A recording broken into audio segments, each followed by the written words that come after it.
I can see Linda Abu. Your hand is raised. I wouldn't know if it was deliberate or a mistake. Linda, can you hear me, please? Good morning. Good morning, Linda. Okay, I don't think Linda can hear me. Please, I want to believe every other person can hear me. Good morning, everyone. Please, if you can hear me, just unmute yourself and let's exchange pleasantries. Or you can just simply use the emoji thumbs up so that we can know that you are with us. All right, good morning, Linda. Okay, or good day rather. Good day is actually past noon already. Good day. Good day to you. Okay, I see you raised your hands. I wouldn't, okay, you have something to say? No, I was just trying to signal I'm around, like I'm in here, and can anyone see me? Oh, okay. All right. Do I remove it? All right. All right. No, you can just lower your hand. Yes, you can lower your hand now. Thank you. Okay. Uzo Okori says, I can hear you. Good day to you. Okay, Ekemini, good day, Mr. Pius. We can hear you. Who else can hear me? You can just drop a message in the chat box. Good day. I can hear you. If you can hear me or you unmute yourself. Yeah, good day to you. All right. Okay, this webinar is actually slated for 12, and by my time here, on this side of the world, Nigeria to be precise, Lagos, it is 12:05, 12:05 noon here in Nigeria, Lagos, Nigeria. And I want to welcome every one of you to this webinar. To actually express some of the, okay, Linda says, good day, everyone. Okay, thank you, Linda, once again for that. All right, so we are in for a special time today, okay, tagged, actually is a Dexnova Open House 2.0. For us to have a 2.0, it actually means we have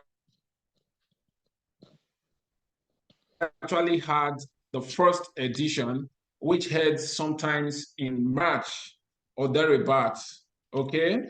And we know that, and that period was the time where there was the cable cuts, the underwater cable cut that caused in sub-Saharan Africa, and Nigeria was affected, in parts of Africa to be precise. And most of those who registered couldn't attend, so we thought it wise to bring this back again so that those who couldn't attend at that time can have the opportunity. And it's even much more than what we had in the first edition. That means this one is reloaded to actually give you value for your time, because we appreciate your time. It's not easy for you to leave wherever you may have been doing in the middle of the week. We are holding this webinar just to share knowledge, to give you information that may not be available out there. So I want to believe that we are ready to learn, to also share. There are some of you who are already guru to share your knowledge with others so that we can also learn from you. And at the end of it, it will be a win-win situation for everyone. All right. The title of this webinar is on how to leverage agile project management, business analysis, and the agile mindset to actually building a successful career. Or let me quote the topic of the webinar verbatim, building a successful career using the power of project management, business analysis, and an agile mindset. All right. So you can see that is about three different subject matter combined in one. We'll talk about project management, we'll talk about business analysis, and also the agile mindset, how they interconnect and how you can leverage opportunities in these various fields to actually build a successful career or to also make advancement or progress in your career. All right. So from now till about the next 3 hours, we'll be here dissecting this topic. And Dexnova Consulting is actually the organization bringing you this webinar. Dexnova Consulting, some of you may have heard of the name Dexnova Consulting, while some others may have been hearing about the name just because of this webinar. All right. So Dexnova Consulting is a human capacity building organization, an indigenous one. We are based in Lagos. We have been providing professional and certification trainings for now and still counting. We have also been able to help individuals acquire, sellable skills that has helped them to make significant career progress throughout their career. And we're also helping organizations at the corporate level to help them build capacity with their workforce that will help the organization stay on top of their game. So we are also having the expectation that by the end of this program today, you would have learned something and also maybe the prospect of taking decisive decision on what you want to do to actually give your career a lift. So we have a guest speaker this afternoon. I'm going to be introducing him shortly. His name is Mr. Ekemini Jacobs. Mr. Ekemini is a dynamic and result-oriented professional with a robust academic background and extensive expertise across various sectors, including manufacturing, non-profit, and technology. He's adept at project management, operations, and supply chain management, and organizational development. Ekemini has also demonstrated his success in driving organizational efficiency and achieving strategic objectives. He possesses a comprehensive skill sets complemented by a strong track record of professional trainings, certifications, and recognitions. Talking about his professional experience, Ekemini has an extensive experience spanning manufacturing, non-profit, and technology sectors with a proven track record in project management, operations, and supply chain management, human resource management, etc. He has a strong passion for human capacity development.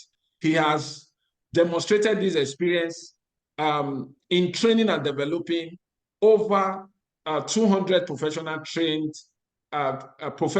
trained across the field of project management, product management, agile frameworks, and entrepreneurship. Ekemini Jacobs has also helped over several small and medium businesses and organizations through professional projects implementation, strategic planning, and implementation and team development. Ekemini is hosts a BSc in banking and finance from the University of Uyo, Nigeria.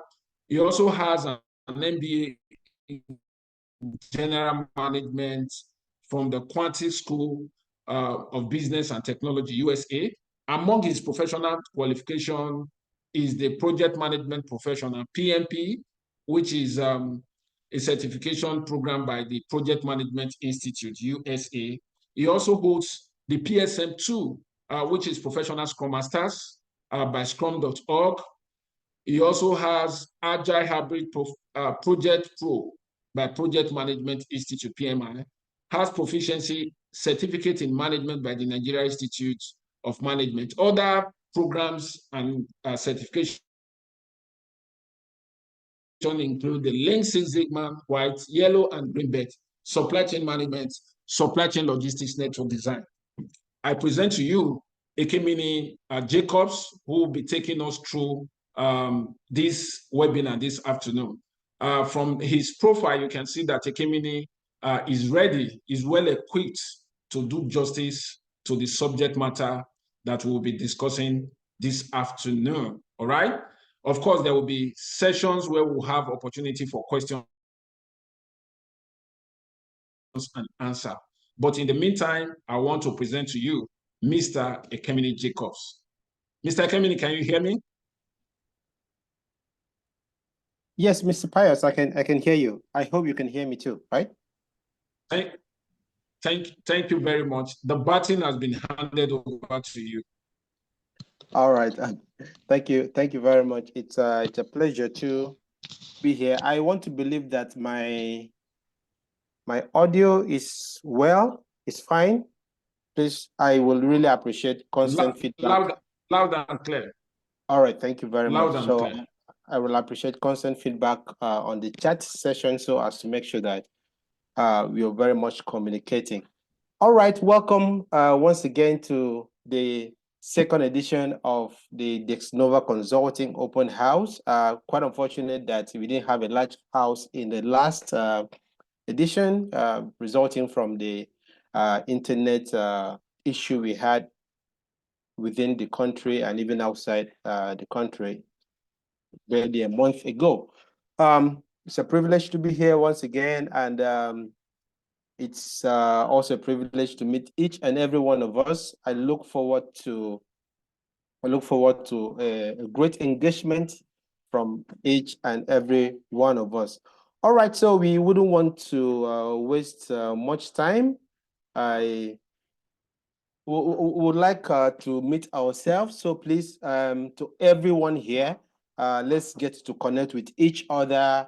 We are going to make use of, because of time, we are going to make use of the chat session. So I would encourage us to just tell us your name, probably what you do, like your job, where you work, and your role as well. And then your location, where you're joining us from, and then the skill that you look forward to gaining, or what certification you look forward to gaining soon after this webinar. And possibly you can tell us one of the attraction to this webinar. What's the drive? What's one of the reasons why you are here in this webinar? And if you want to, please do want to also share your LinkedIn profile. I would love to connect with each and every one of us. And I'm also very certain that some of us will want to connect with you as well. So please just tell us your name. I'll do well to read most of them out. But because of time, I wouldn't say, okay, let's unmute and introduce ourselves one after the other. So please, let's make use of the chat button to just get to know ourselves in the next few minutes. So basically your name, your job, where you work, if you want to share those information with us, your location, where you're joining us from, if you want to share that with us, the professional skill or certification you want to gain after this webinar, and then you can also share with us your LinkedIn profile so we can get to connect with you. Just copy the link to your profile, share it there so we'll get to connect with you. So basically that in the next few minutes, let's just get to meet ourselves. So I'm currently in the chat button, chat box. None in for now, so still waiting. There are about 14 people at the moment, so please do want to introduce yourself. Welcome, Linda. Good day, everyone. I can see your chat. So please, let's introduce ourselves. Share every information you think you can share about yourself. It's no problem. Most importantly, we want to know your name and then where you're joining us from. And then you can share other information you want to share with us. Okay? I'm in the chat box. Still waiting to have someone introduce themselves. Are we still typing? Are we still typing? Or maybe I'll have to call out some names as much as I can. Okay, Linda is here. Linda, Still waiting for you. Okay, Biodun from Lagos. Welcome. Nice to meet you. Looking forward to engaging with you. I also have Omolara. Omolara is also joining us from Lagos. Please, apologies if I failed to pronounce your name as accurate as possible. Okay, so please pardon me. All right, Omolara. Omolara is joining from Lagos. I am an internal audit officer. Okay, welcome, Omolara. Looking forward to a great engagement with you. Okay, that was from Oyekunle Omolara joining us from Lagos. Okay, welcome, Odosina Abiodun. Okay, that's two people. Still waiting for others. All right, Okuchuku. All right, welcome, Okuchuku.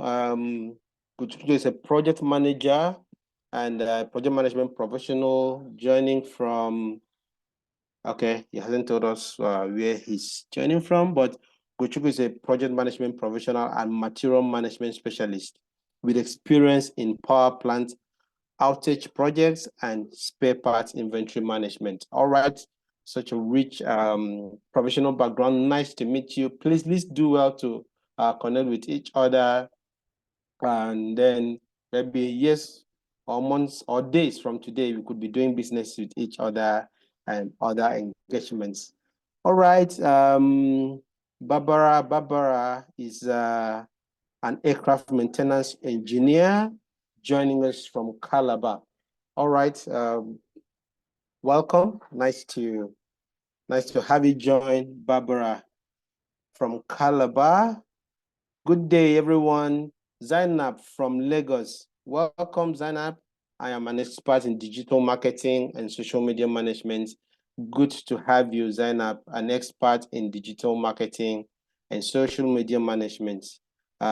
Joining us from Lagos. All right, Ugochukwu is joining from Lagos. All right, thank you, Ugochukwu. Nice to meet you. Linda Abu is joining from Lagos.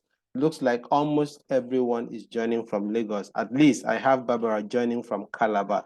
That's great. And Ekemini, me myself, joining from, I wanted to say Akwa Ibom, but currently I'm not in Akwa Ibom. So I would say I'm joining from Port Harcourt because I'm currently in Port Harcourt, though I don't base there. All right, Linda joining from Lagos, visa processing officer with customer service experience. I'm here to learn on data analysis and Scrum. All right. I think we'll do more on the aspect of Scrum. Unfortunately, we won't really do much in data analysis, but as per Scrum is one of the widely used agile framework. So you're going to learn a lot about Scrum in this session. All right, welcome. Okay, so we have had so many people join us from Lagos. We have had Barbara joining from Calabar, and then a few other persons joining us outside Lagos and Calabar. All right, I'll do well as much as I can to read as more people send in their introduction.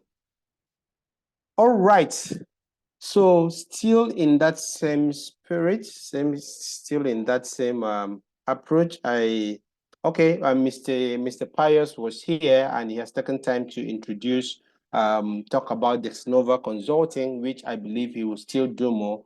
I also believe that Dexnova Consulting have some packages, some surprises for you, for all the participants. So I would encourage you to stay put till the end of this webinar to have to get to know what Dexnova Consulting has in package or as surprise for each and every one of us. I'm very sure everybody joining this will go home with, apart from the knowledge you're going to share, you're certainly going to go home with one offer, with one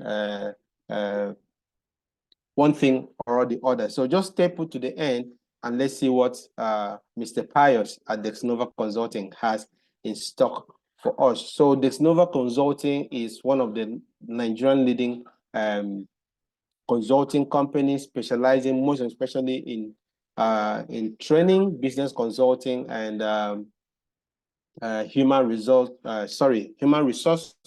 activities like employment and outsourcing. So, and they're also into professional trainings.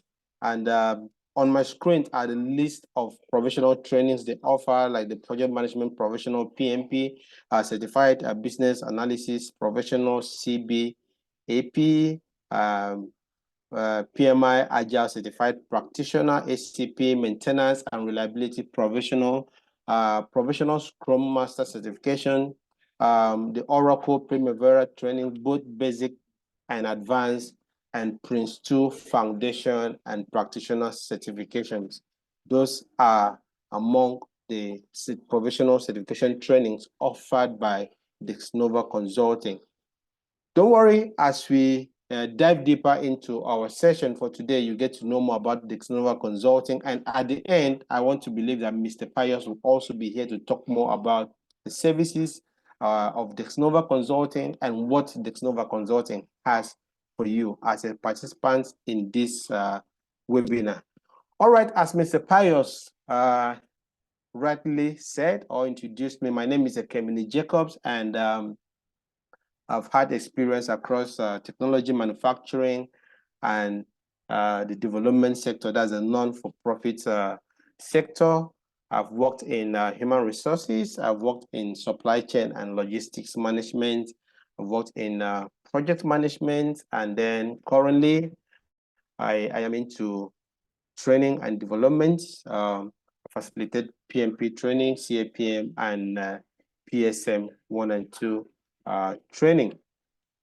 Okay, so before we continue, I just want us to just interact once again. Don't forget, this will be an interactive session.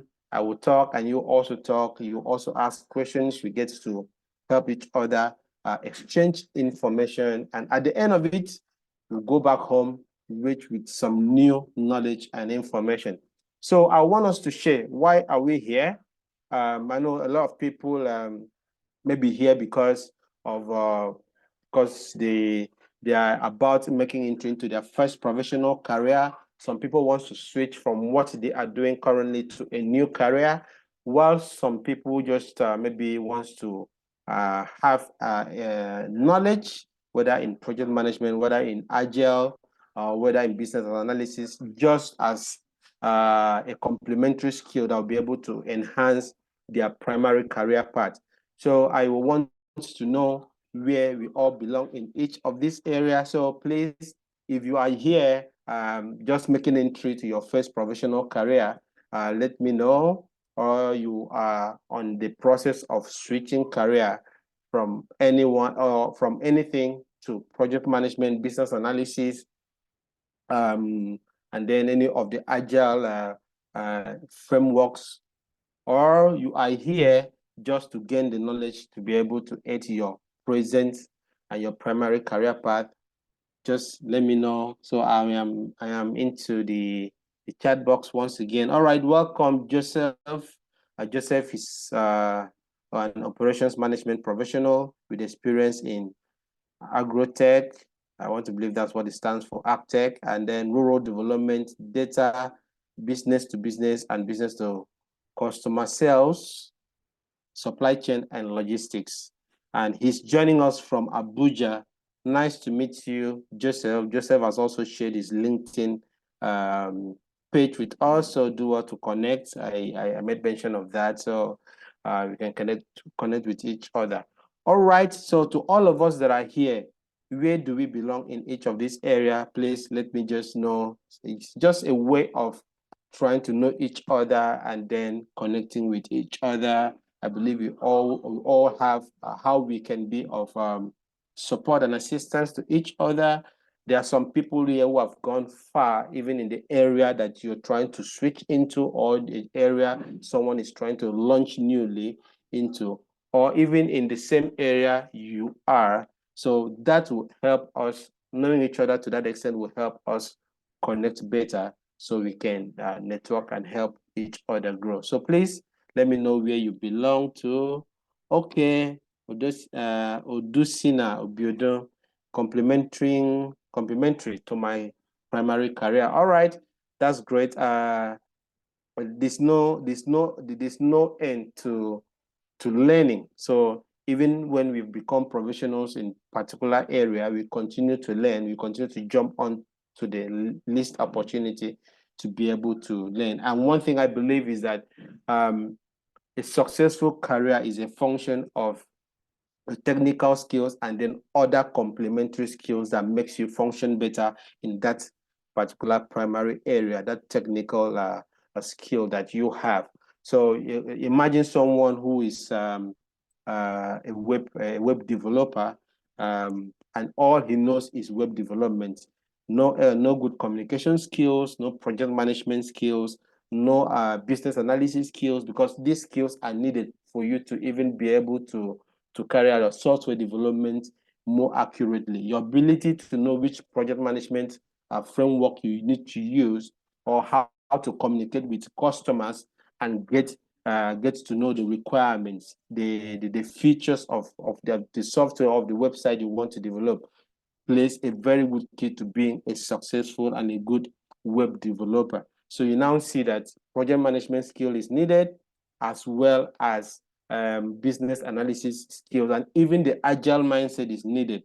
Because I remember my first project in web development, where I had to use the waterfall approach to project management, which we are going to understand in this webinar. And then we developed the website and everything was fine.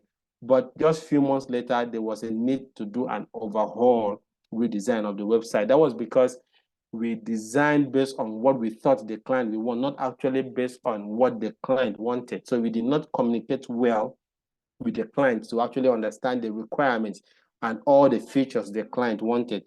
So, and not even just the client, the people that will be making use of the website. You need to find a way to communicate with them and have feedback from them, and then use that to actually develop the website that will satisfy the needs of the people that will use it. So that was a big mistake. And then later on, I was introduced to agile and then other project management framework, and I was able to even perform my next project even better.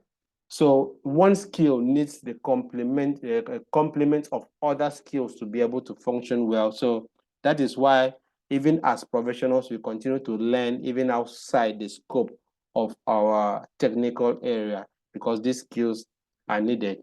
All right, so Taiwo is also here, compliments to my primary career.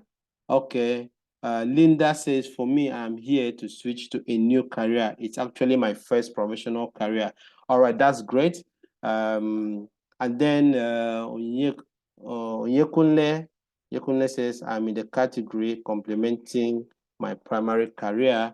All right, that's great. And I love that. It's something I love to do. It's something so many people love to do, because in today's world, most especially, you see almost every role now requires some level of project management skills, some level of stakeholders engagement skills, your ability to communicate with people you're working with. All those things are needed for you to be able to function well in even that primary career part. And I'm glad that you're here. All right, so we will go straight to the business of the day. All right, but as much response I get from the chat button, I will do well to rate them out. All right, so before we dive into the fundamentals of all every knowledge we are going to go into today in project management, business analysis, and agile, for the people that are transitioning, because I think I've met one person, there's one person who is transitioning to a new career path. I felt we should also do a little, give some little guide and steps on transitioning or even choosing a new career path that you want to move into. So let's just do a kind of a review of some steps you need to undertake to be able to transition very well, because sometimes people transition into a new career path and then at the end of it still doesn't make progress in the new career path. And the question is, are we going to continue transitioning? There have to be a point where we know that, okay, this was the right career path for me. So how do we get to this point? These are the steps. First of all, I would always encourage people to, first of all, identify the path you want to. Till today, we still have so many people who test different career areas, different professions. So they are here today, tomorrow, you hear that they are doing something different, next tomorrow, something different as well. So how do you effectively transition into a new career path? First step, identify the career path. Clearly know where you want to go to. You cannot arrive at any destination if you do not know where you are even going to in the first place. You end up moving around from one place to the other without any direction. So after different personal, professional, and industry considerations, you have to choose an ideal career path that you want to. Certainly, there will be some considerations. One person's consideration could be how much he needs to earn. The other person's consideration could be if that career path relates to his passion. Then the next person could be the market available for that career path, the employment opportunities for that career path. So there could be different considerations. After taking all these things into considerations, you have to first of all choose a career path that you want to even make moves into. And after choosing a career path, the next thing is research your choosing career path. This way, a lot of people make mistakes. People just choose, oh, I want to go into project management. They haven't taken time to research the project management industry, the whole career, everything about project management, what project management means, or what do I need? Do I need much of, what skill sets do I need to be able to excel in project management or any choosing career path? What are the chances that I will get a job if job is what is the major consideration? What drives you? What's the chance that I'm going to get a job? Okay, if I have a job, what's the average salary in this particular career path?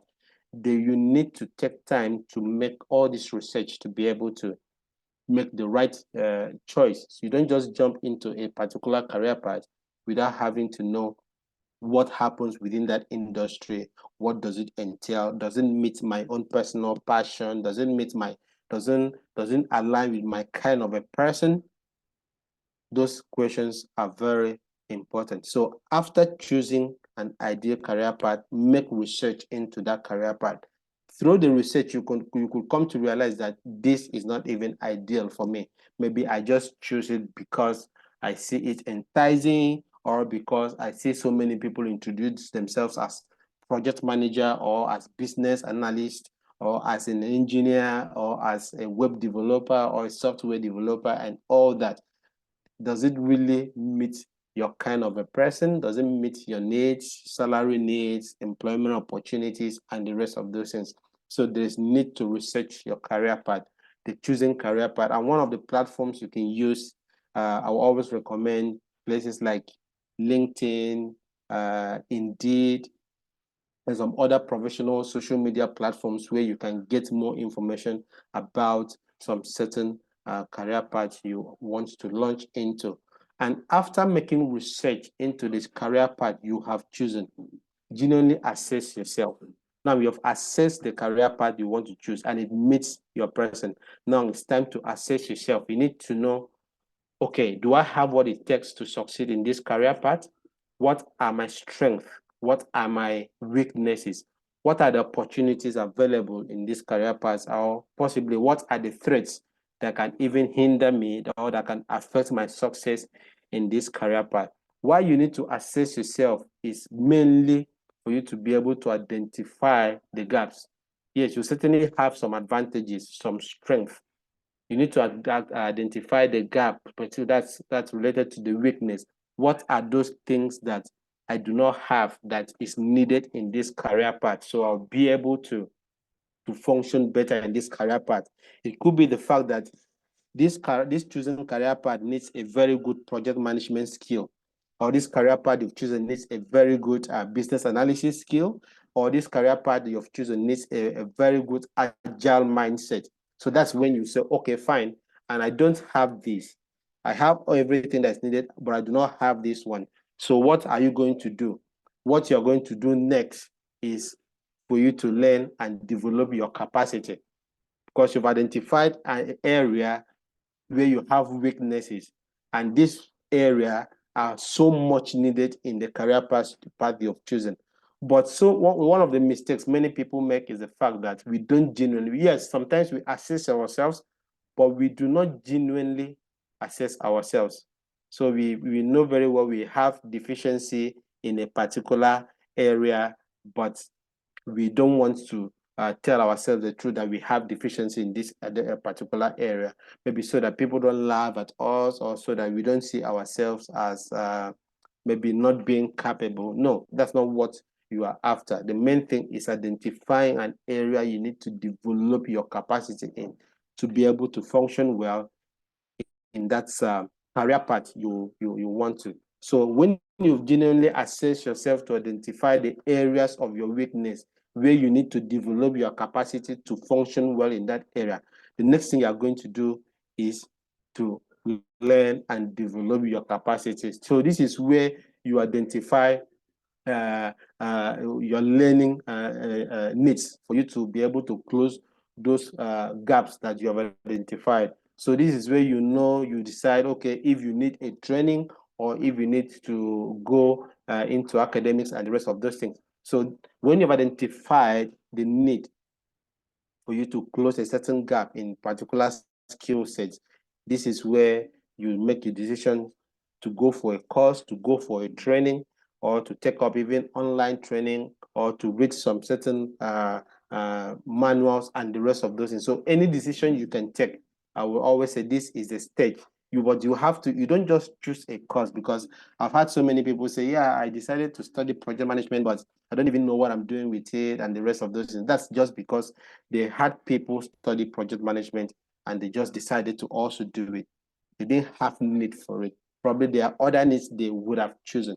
So when you know your weaknesses, you now know which particular move you need to carry out to be able to close that gap, to be able to work on that weakness and make it become strength. For example, if you needed a project management skill or a certification for you to be able to make a launch into a particular area, by the time you enroll enroll in a project management class, and then after months you take your certification exams and you gain your certificate, that what you had in months ago as weaknesses now become as a strength. So it was a weakness 3 months ago, but you identified that, took up training, now you are certified in that, and then that becomes a strength. If you want to assess yourself now, you now see that, okay, project management skill or knowledge or certification is now a strength. Okay, so working on closing that weaknesses or making that weakness a strength is what you have to do next. And then after you have gained the knowledge, because there are some career paths you want to make a move into, and then you need to gain some level of experience. After you have gotten the knowledge, the next thing is to gain experience. This is where a lot of people always find it tough to some extent, because yeah, we live in a country where there are no much jobs opportunities, most especially for entry-level people. Yeah, so how do I gain experience being an entry-level person in this particular area? When I say entry-level, doesn't necessarily mean that you're just a graduate, you're just leaving university. Sometimes if you are switching career to a new career entirely, you at that level, you are entry level, because you do not really have much experience in that new career path. Even after your 10 years of experience and expertise in a particular area that is different from that, if you launch into a new area completely, you're still an entry level person in that career path. So how do I gain the experience? My answer has always been these three approaches: volunteer. Yes, my job, my first ever job came through volunteering. Immediately after my undergraduate program, I joined an organization, decided to volunteer. What that thing helped me was, even when I was giving out my knowledge for free, I wasn't paid, I was also gaining, because while doing the free work I was doing, I was learning from them. I was gaining experience. And after 1 year, I was able to update on my CV that I have 1 year experience in this particular thing. So nobody would know, if you don't tell anybody, nobody would know if it was a free work or was an internship or that. And even if they were, the most important thing is that from doing those free work, you were able to gain experience. So volunteering, internship, sometimes most of the internships in the country, most of the times are free. But the most important thing to you at that stage is not actually the money. Yes, the money is important. But if you have the opportunity for you to gain the practical experience of a particular field, even without being paid, it's always an opportunity to jump into, knowing that the moment you've gotten that knowledge, that experience, that can even stand you out in job applications where you're even going to make the money later.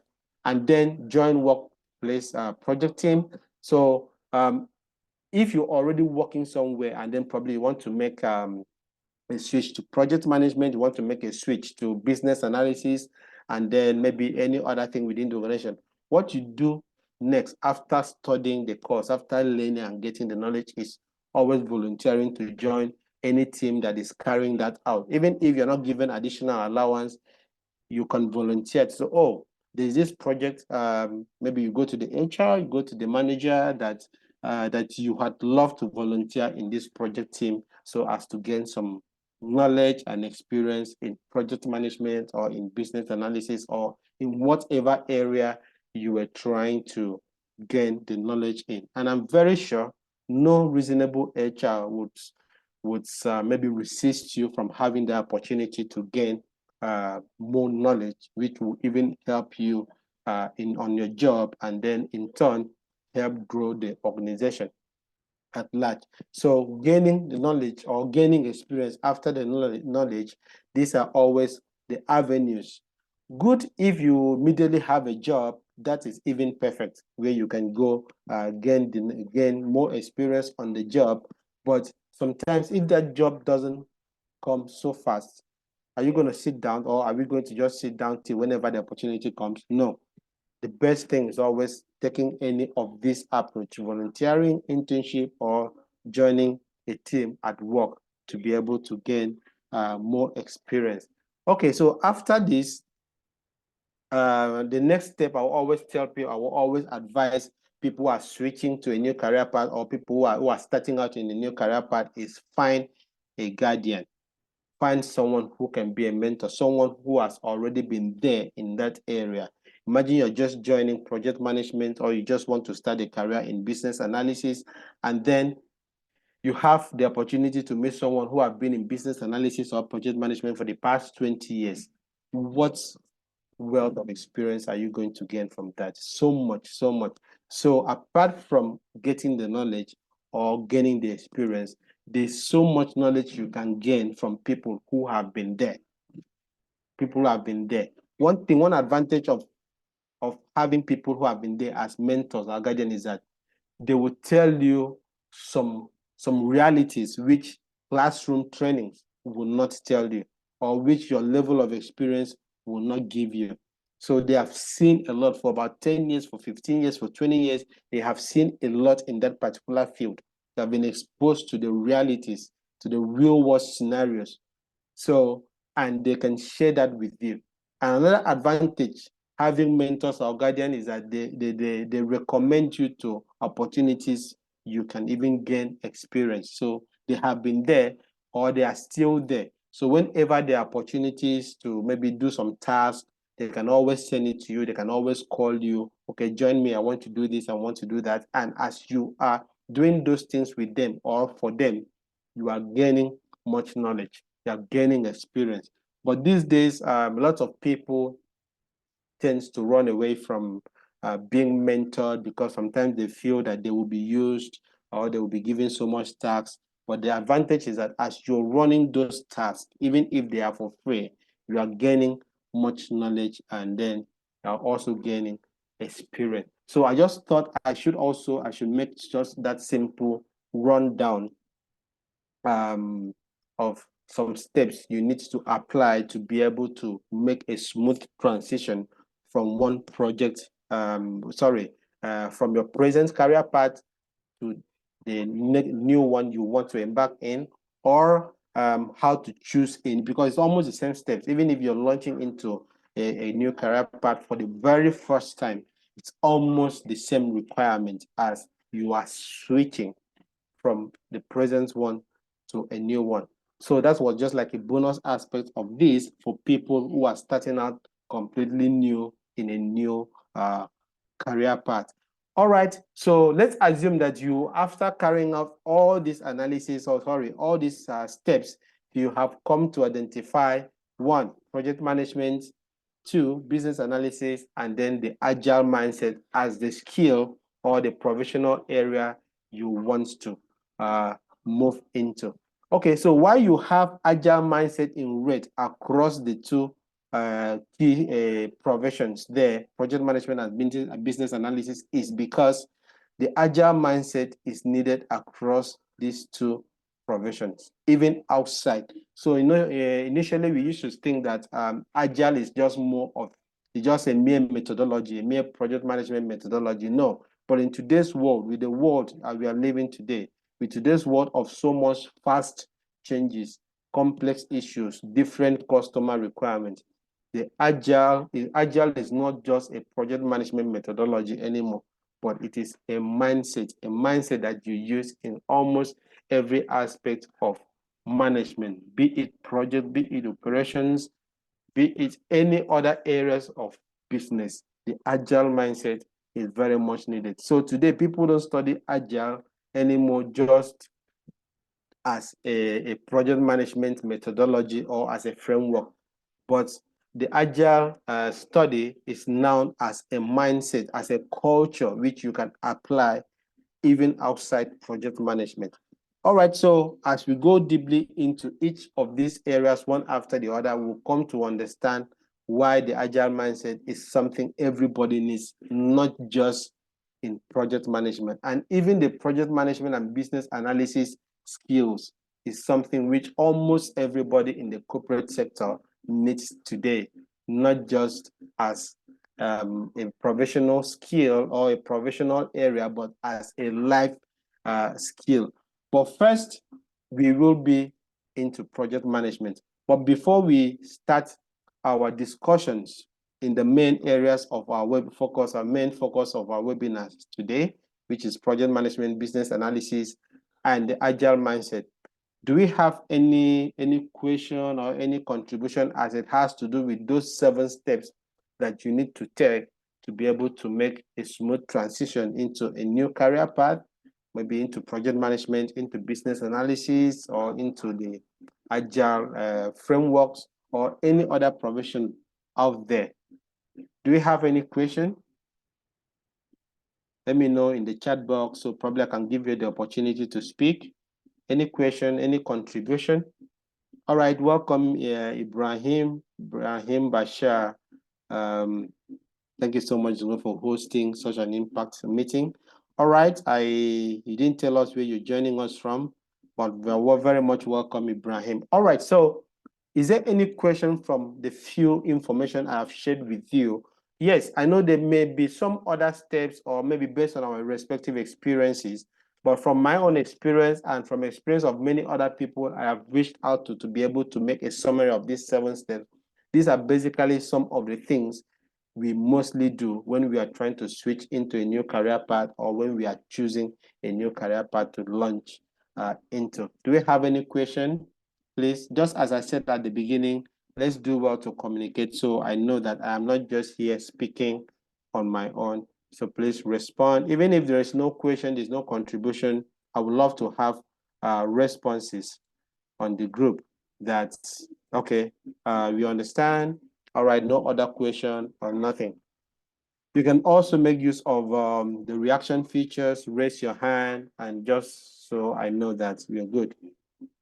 All right, Taiwo says, well done, sir. Okay, I want to believe that means you're getting value and you don't have any question at the moment or any contribution. All right, please, at any point, if you have a question, you can type it out, please. or you can just raise your hand so I can allow you ask. All right, so let's continue. Let's make an introduction into project management. Okay, I think I have a message in the chat box. I love the steps-by-steps approach. All right, thank you very much. And I believe that this slide will also be shared to each and every one of us after this webinar. So you can even go and then go through those steps again after this. All right, so in today's world, in today's dynamic world, we have so many problems. There are so many problems, and then there are so many opportunities. One thing that whenever the word problem is mentioned is that it goes with opportunities, because one problem, a problem to some people, you also agree with me, are opportunities for others. I know many people who took advantage of the pandemic and were able to make well for themselves. They're able to launch their new products and the rest of those things. Prior to the pandemic, the whole idea of virtual learning, virtual classes, virtual webinar, virtual trainings were not a thing, or was not a thing, sorry. But after the pandemic, you see that there was so much increase in the need for virtual trainings, virtual classes, virtual work, and the rest. And after that, there was also a surge in this approach of working from home, virtual works, virtual teams, remote works, and the rest. So you now say, even when that was a problem, it also presented opportunities. So in today's world, there are so many problems and there are so many opportunities. And to implement the solution to these problems, or also take advantage of these opportunities, there are some complex works that's some complex works that needs to be done. So whether an organization has identified the fact that we need to acquire another company, maybe let's say First Bank wants to acquire UBA for particular business gains, there's lots of works that needs to be done. Or let's say Google wanted to develop Google Meet so as to be one of the most used virtual meeting platforms after the pandemic. There are a lot of works to be done. Let's say a store or a supermarket after the pandemic, after losing a lot of money because of the pandemic, want to launch an e-commerce website as a solution to making more money, so people can order things from any part of the place without having to come physically to the shop. There are a lot of complex works to be done. So, and these complex works are coordinated, defined, and simplified through project management. So you now see that there's a problem, and we have carried out some activities to identify the solution. So how do we move from the problem to the solution? In between those two is what project management comes to solve, and then we are going to see that. All right, Ayo says, in choosing a career path, what are the major applications one can use for learning? Okay, please, can you expand on your choice of the word application so I will get to understand your question better?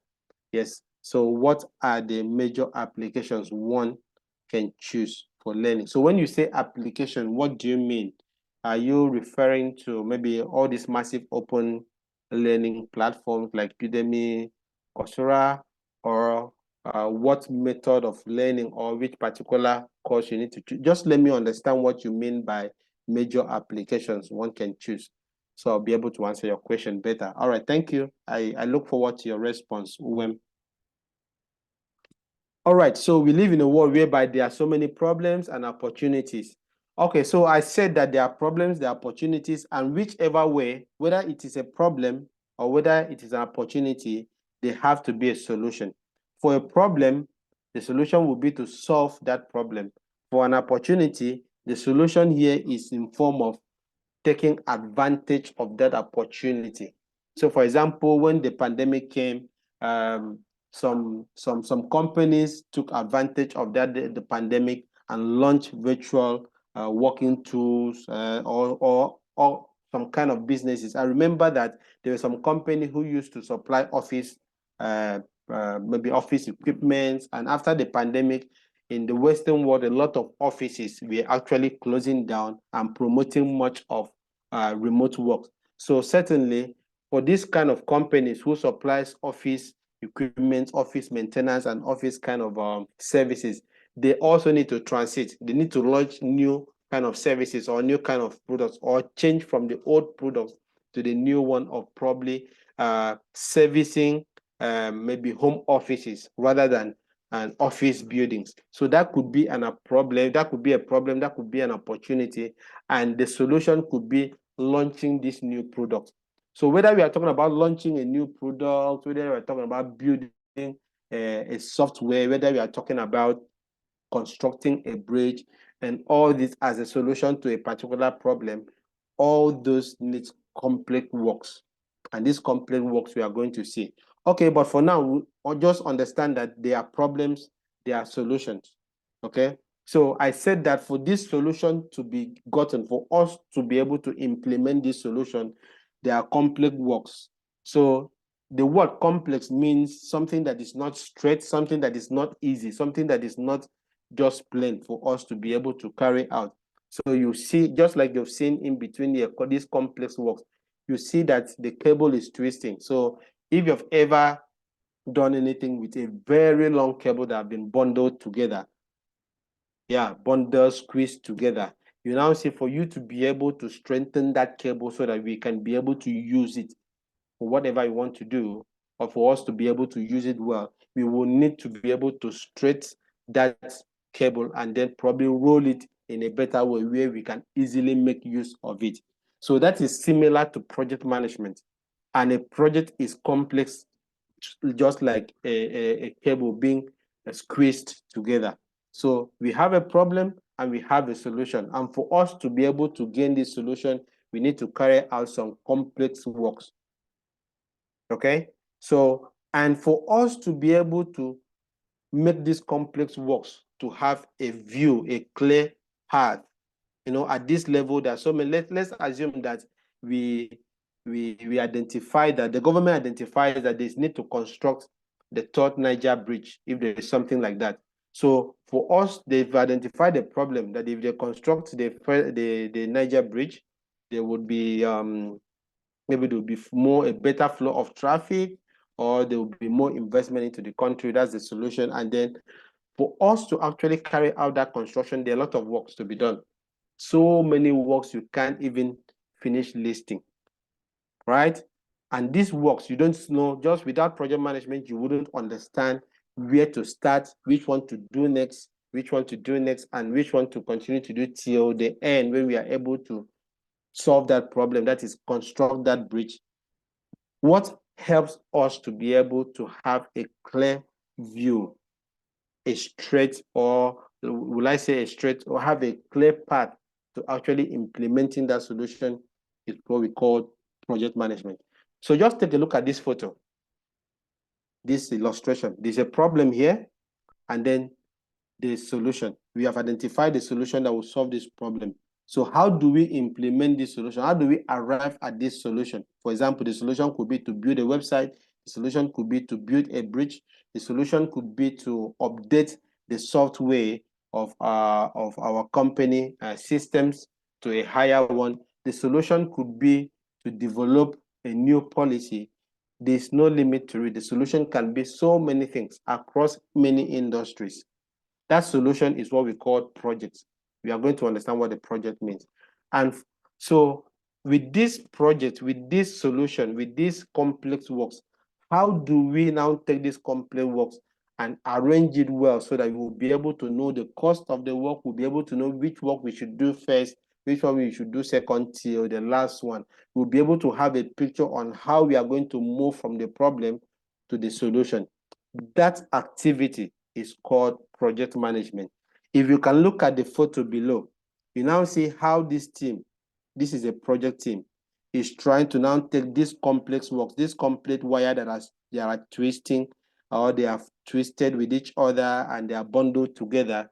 You now see how they are taking that and then trying to arrange it to be straightly arranged so that we can easily make use of that rubber. The same thing is applicable to projects. That is why once an organization employs a professional approach to project management, there is a higher chance that that project will be successful and meet the result and produce the result that they needed, which is the solution. But let's assume that we wanted to construct a bridge and then we just bring people just come from nowhere and just start doing things individually on their own. Some people would be digging the base of the water to be able to install the pillars, while some people are just there, just building, like no coordination. Nobody is there like the project manager to coordinate. Which one should we do first? Which one should we do the second? How much will this one cost? Who is paying the staff? Every other thing.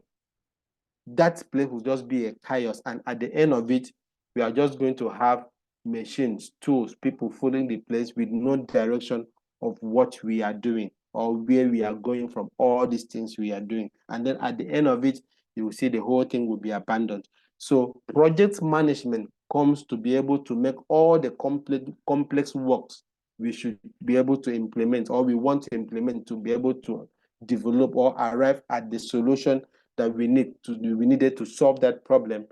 Project management comes to make that complex work clearer and have a direction from the beginning to the end, irrespective of whatever industry, whether it is in technology, whether it is in manufacturing, whether it is in construction, whether it is in non-profit, and all of that.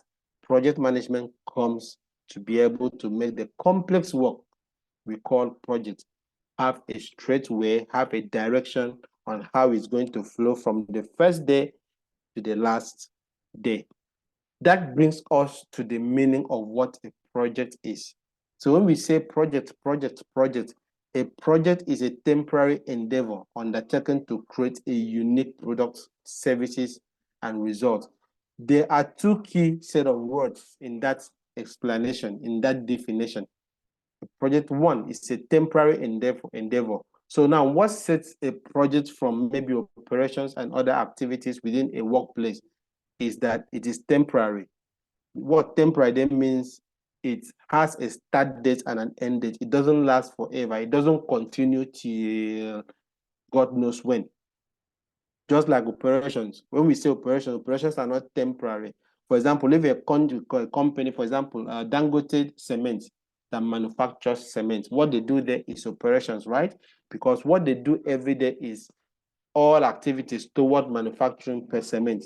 There is no end date. We are going to say, okay, Dangote Cement, we'll stop manufacturing this day.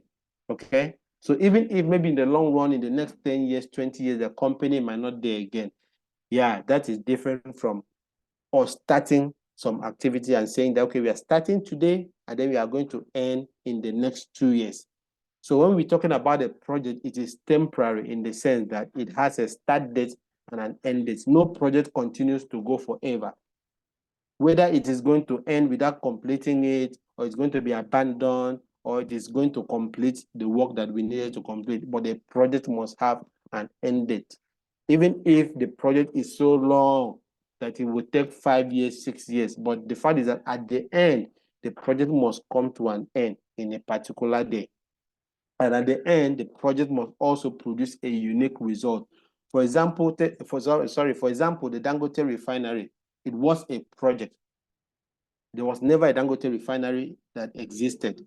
So on a certain date, the project began, and then maybe 2 years, 3 years, 4 years, even 5 years after, the project has come to an end and has produced a unique result, which is what we have today as Dangote refinery. Something that when we say unique result, unique product, unique services, or a unique result, it means something that we never had before, or we did not have in that form. Maybe we had it before, but we did not have it in a particular form.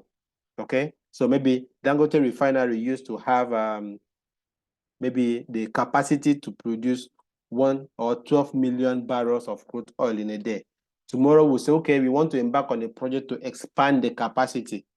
So maybe a new work will start, and then at the end of 2 years, the capacity has been expanded. That is another unique result. So whether it is bringing something new into existence, for example, we're constructing a new bridge entirely, A bridge that never existed, we are constructing it and then bringing a new bridge into existence. That is a project. Or we had a bridge that was there before, but was no longer servicing the traffic need. Maybe want to dualize the bridge and have it as a dual carriage, moving from one single bypass to a dual carriage. That is two carriage. We have 4 lane. That is still a unique result. So whether we are bringing a new thing into existence completely, or we are upgrading from the way it was before to a new way, that is still a unique result. So whenever you see projects or the word project used, that is what it means. These 2 keywords must be there before we call it a project. If they are not there, that means that basically what we are doing are operations and maybe some other thing. It is not a project. All right, so I have some chats here. Let me see. Okay, like online learning platforms. Okay, yeah, I would say maybe the one you are best used to, like I most of the times I can always recommend Coursera, because they have good and rich courses there. But yeah, I think I will always recommend Coursera if you want to learn online. But the advantage Dexnova have is the fact that you are going to learn from people which you can always reach out to at any time. So, when you buy a course on on Coursera, you just learn, and then whatever they give to you is what you take. Probably you don't have that chance to reach out to the facilitators or to whoever facilitated the training to ask questions where you need to understand. While those platforms are good, more especially Coursera, I always recommend Coursera. They have good courses from good institutions like Harvard and some top schools. While they are good, and I will always recommend, if you want to, I would always say, if you have the resources to embark on trainings with institutions like Dexnova, I will always say, go for it, because you have added advantage in the sense that the classes might be live class. If you want to go for a live online class, so it will be live. You can ask questions just like we're doing now. You can pause, ask questions. And even after the class, because that's one advantage Dexnova gives to you, even after the training, you can always reach out to Dexnova trainers, even 1 year after the training. Something like, oh, you were my trainer when I took project management course. Okay, I've come across this, I've come across that, I'm having this challenge. How can you advise me? They will certainly be there to help. So that's one advantage you will have if I have to recommend where you should start your professional learning from. Yes, Coursera, very, very good. But if you come to Dexnova, there are some advantages you will not have learning on Coursera. Okay, I hope I've answered your question. If I want to choose one out of all of them, they all have their advantages and disadvantages. Like Udemy courses are very cheap. If you go to Coursera, you can have what we call financial aid, where you can have some courses for absolutely free, and then some courses that are developed by top recognized institutions like Google, Microsoft, Harvard University, and the rest. So I will always recommend Coursera. But if you can, I would say Dexnova is the best place for you to learn. All right, thank you. I hope I've been able to answer your question. Just let me know. Okay, I'm sorry I have left the webinar now and I have another meeting. Okay, I'm hoping to get the slides afterward. Yeah, I believe that you will have the slide and also the recording. That's for Esther. The recording will also be available and then also streamed to Dexnova social media platforms, Facebook, and LinkedIn. So you can always come back to watch the entire webinar. Please, can we have the link to the recorded meeting later? Yes, that's what I said. You can always have that. All right. Yes, okay. So Mr. Pius will do well to respond to some of the questions that has to do with the training. Yeah. So, but do well to drop your questions at any point. Okay. All right. Thank you, okay, I'm glad that I've been able to answer that. So let's proceed. So another definition of project management, you can also say that that a project is also a plan and organized endeavor undertaken to address a specific problem or an opportunity. So let's assume that in your company, all the computers you're using is running on Windows 10, and then there is need to upgrade. Maybe the Windows 10 is becoming slower because of how slow the Windows 10 are. we cannot process customer requests more than 10 per day. Okay, let's use that for example. And then that's a problem. Then what is the solution? The solution is, okay, what do we need? We need to now have the ability to process customer requests up to 20 per day. So what should we do to be able to make this happen? That means we need to upgrade our Windows from Windows 10 to Windows 11. That is a project. So upgrading, the computers are still there, right? But we are changing from a particular state to another one to be able to solve a problem. That is a project. You know, before we used to think that whenever we say project, we are talking about constructing a bridge or those bigger mega projects like constructing a story building, a skyscraper, the Dangote refinery, building the third mainland bridge. No. Projects goes beyond those big mega ones we have. And then that's why one of the reasons why project management knowledge is becoming very important in our corporate places today, because before we used to have projects failing. Why? Because we didn't even know that these were projects. For example, we want to upgrade our computers to a certain software. That is a project. It has to be well planned, because at the end of it, we are going to produce a unique result. It has to be well planned and implemented. Failure to plan and implement it well to be able to deliver the needed result, at the end of it, brings failure, right? So that is why this skill is needed so much, that even if you are not there to manage very big projects, you need to have these skills to be able to plan and implement and deliver tasks that will be able to deliver results. So that's what a project means. Two keywords. A project is a temporary endeavor. That means it has a start date and an end date, and at the end, it should produce a result at the end. So whether we are talking about a company developing a new software or a new version of their existing software, so maybe a supermarket wants to now build an app or a website where people can order for goods or their items online, or they already had an app and they want to upgrade it to a new version to be able to do more things. That is a project. Or we are talking about a company trying to acquire or merge with another company. So maybe First Bank believe that, oh, they will gain more market share if they buy over Zenith Bank. The whole activity of buying Zenith Bank and moving from where they are to being able, you know, when they merge with those two banks, they become bigger. That is a project. Even or we're talking about a school trying to develop a new curriculum to introduce a new course. That is a project. Or during the pandemic, World Health Organization did everything possible to develop the COVID-19 vaccine. That was a project. Or we're talking about Elon Musk, SpaceX, trying to build, you know, all this space shuttle, or what do they call it? Space tourism to Mars. So a lot of people now are going to Mars, and then there is this research ongoing to be able to develop the possibility of having human living on Mars. That is still a project, because at the end of it, whether it takes 5 years, 20 years, 10 years, at the end of it, if they are able to discover any technology or whatever that can help humans to be able to settle in a planet called Mars, then that is a unique result that they have been able to bring into existence. And then at that day, at that point, the project comes to an end. Okay, so whether we are talking about building a hotel in Mars, we're talking, that is a project.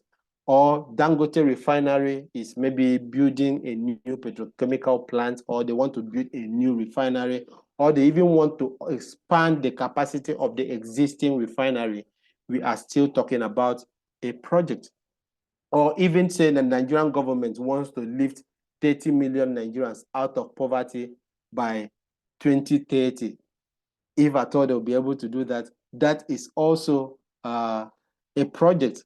Or are we talking about maybe a dibia or a native doctor trying to upgrade their shrine so as to make maybe virtual consultations with the gods. If they'll be able to do something like that, that is still a project. So what have we been able to gain from all this, whether it is in government, is in technology, or for those of us who love watching movie?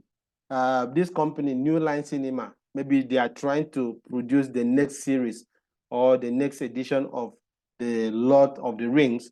That is still a project. So what have you been able to gain from this? What we have gained from these different examples is the fact that there is project management in every industry, almost everywhere. So it is not only in construction. Before, whenever we say project, our minds will be in construction, constructing road, constructing bridges, constructing maybe other civil engineering stuff. No, when we say project, there's project across every industry. There's project in law, there's project in medicine, there is project in education, there is project in engineering, there's project in government, there's project in non-profit.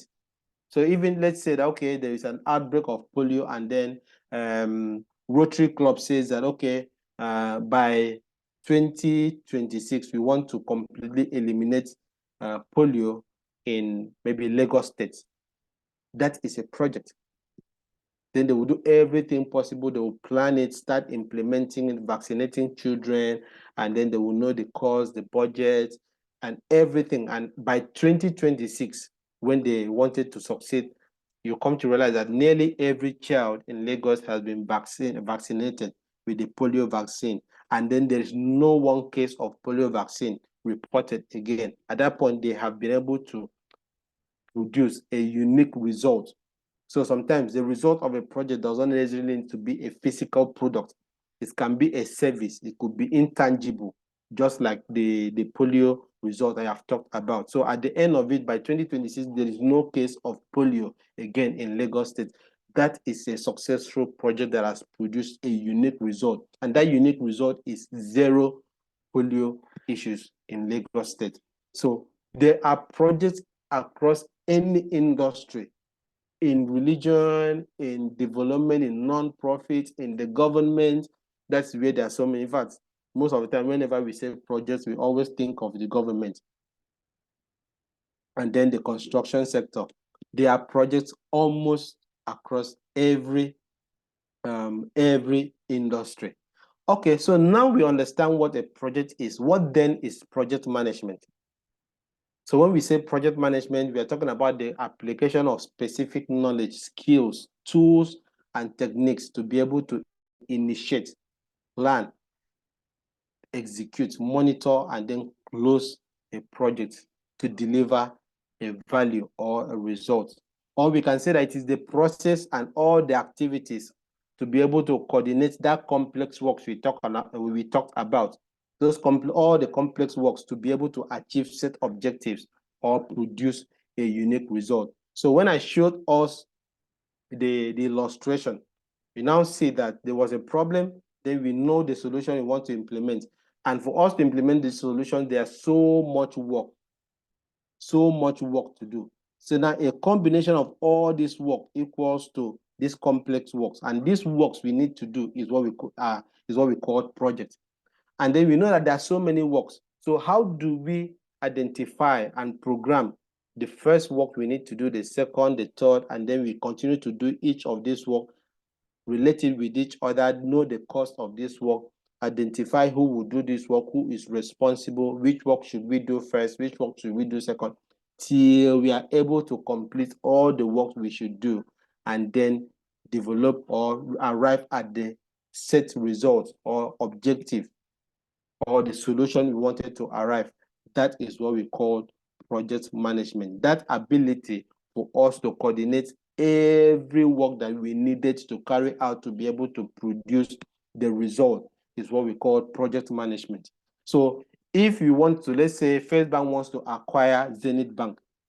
So all the activity, there will be a lot of activities to be done, legal requirements, negotiations, and all this. And all these things that needs to be done needs to be coordinated to flow together. There need to be a coordination between all the people involved, all the parties involved, all the activities that needs to be done. It could take 3 months. Acquiring a company or merging with another company sometimes can take 1 year.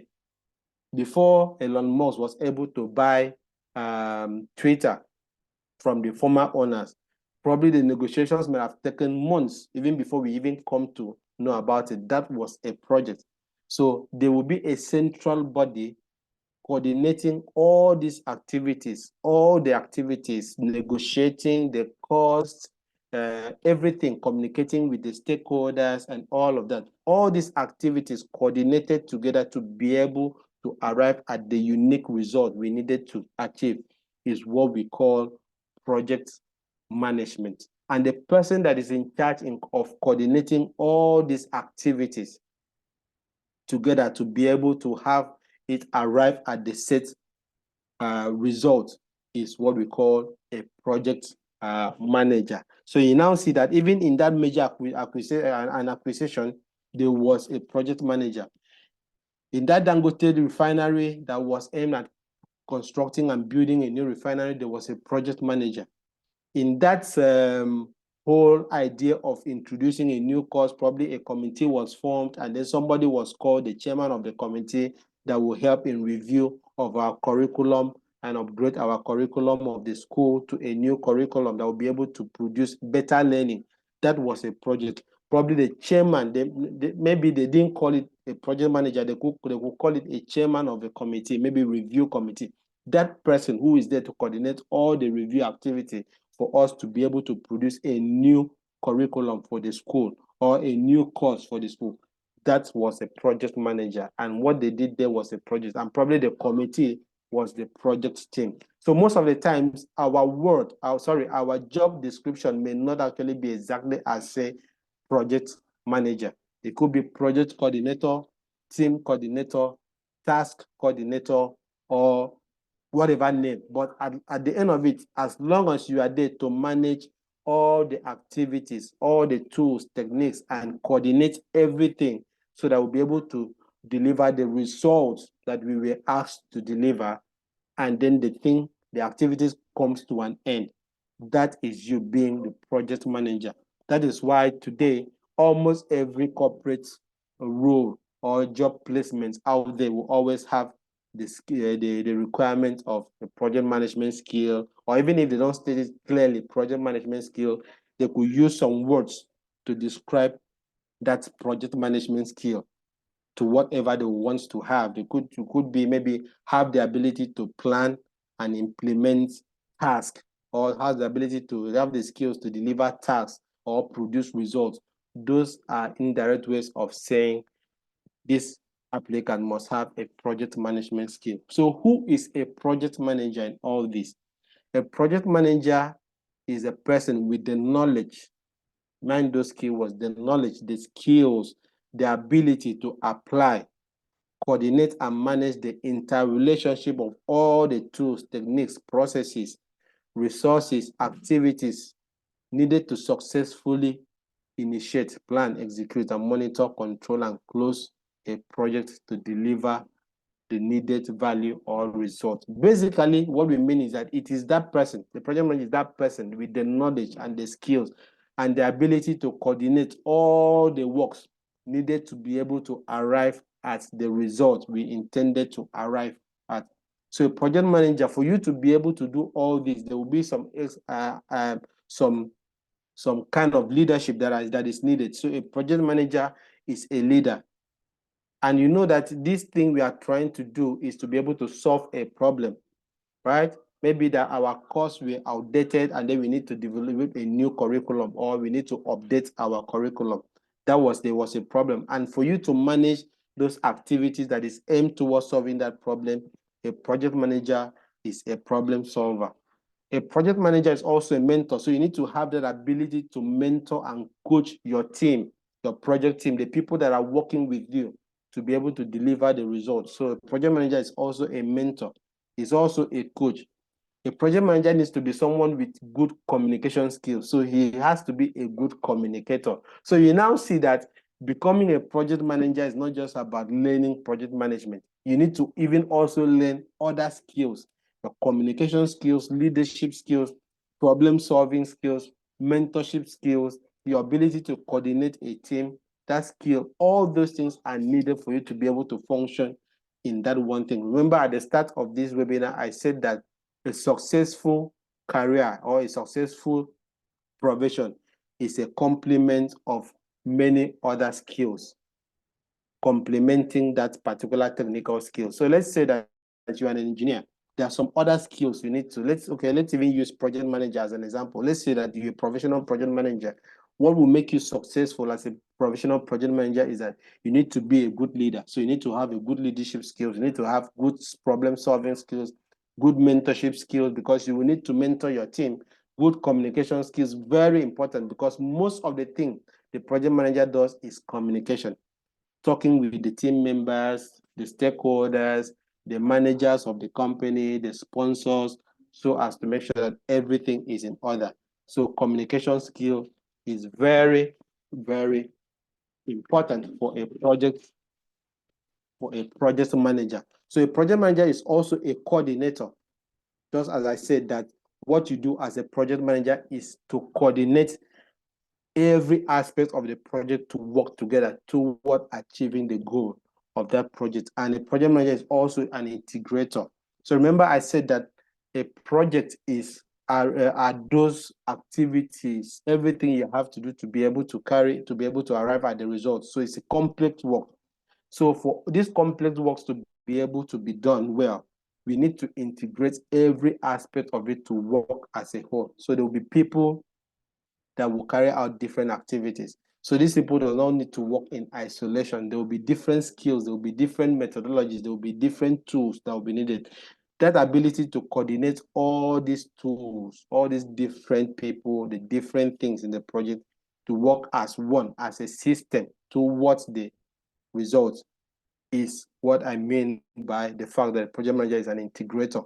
Imagine all the parts that makes up a car. If all those parts are not integrated together, so that once we put the ignition should be able to communicate with the engine starts, the engine is able to communicate with the tires for the tires to move. You know that at the end of it, if the tires don't move, even if it starts, the engine starts and warm very well, everything is okay, but the tires don't move, that car is not a good car. So for a project to be a successful one, every aspect of the project needs to be integrated together to work as one. So that is why a project manager is also an integrator. So why is project management so important? Why is it so important today?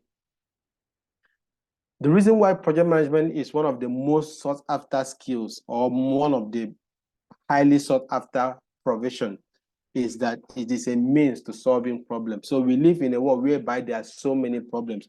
There are so many problems in the government, there are problems in the non-profit sector, in engineering, in products, in so many things.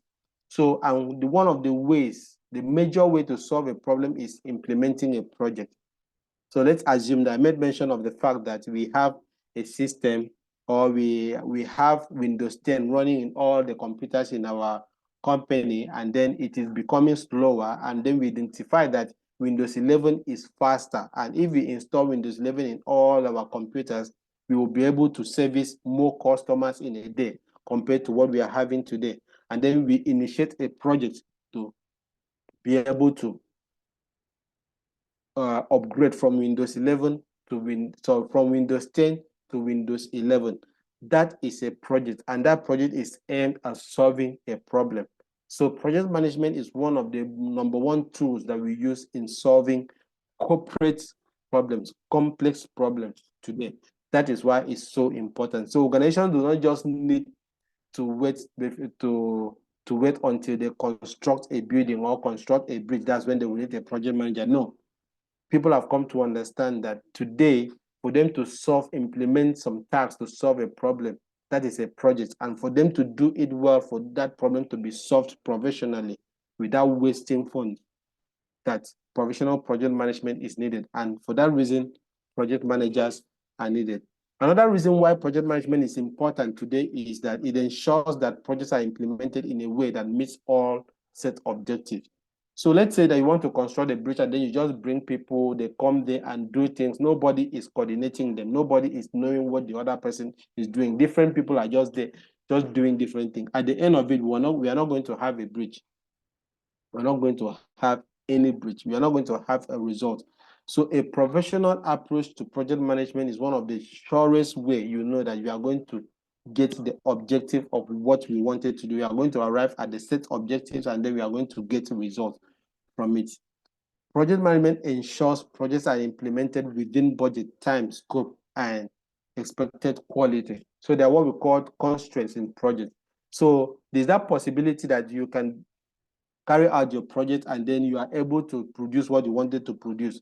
But it is still a problem if what you wanted to produce goes beyond the budget that you had. Imagine budgeting 2 million to solve a particular problem, and then we are solving the project problem well so far, but we are at 50%. We have already used 3 million, 1 million above the budget, and we are just at 50%.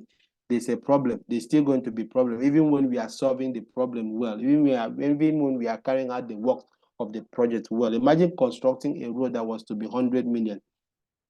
Then 50% of the work is done and we have already spent 200 million. Then that means the project is not being managed well. So for us to have a good balance in all the areas, so we are doing the work well and we are within the budget and we are also within the time toward completion.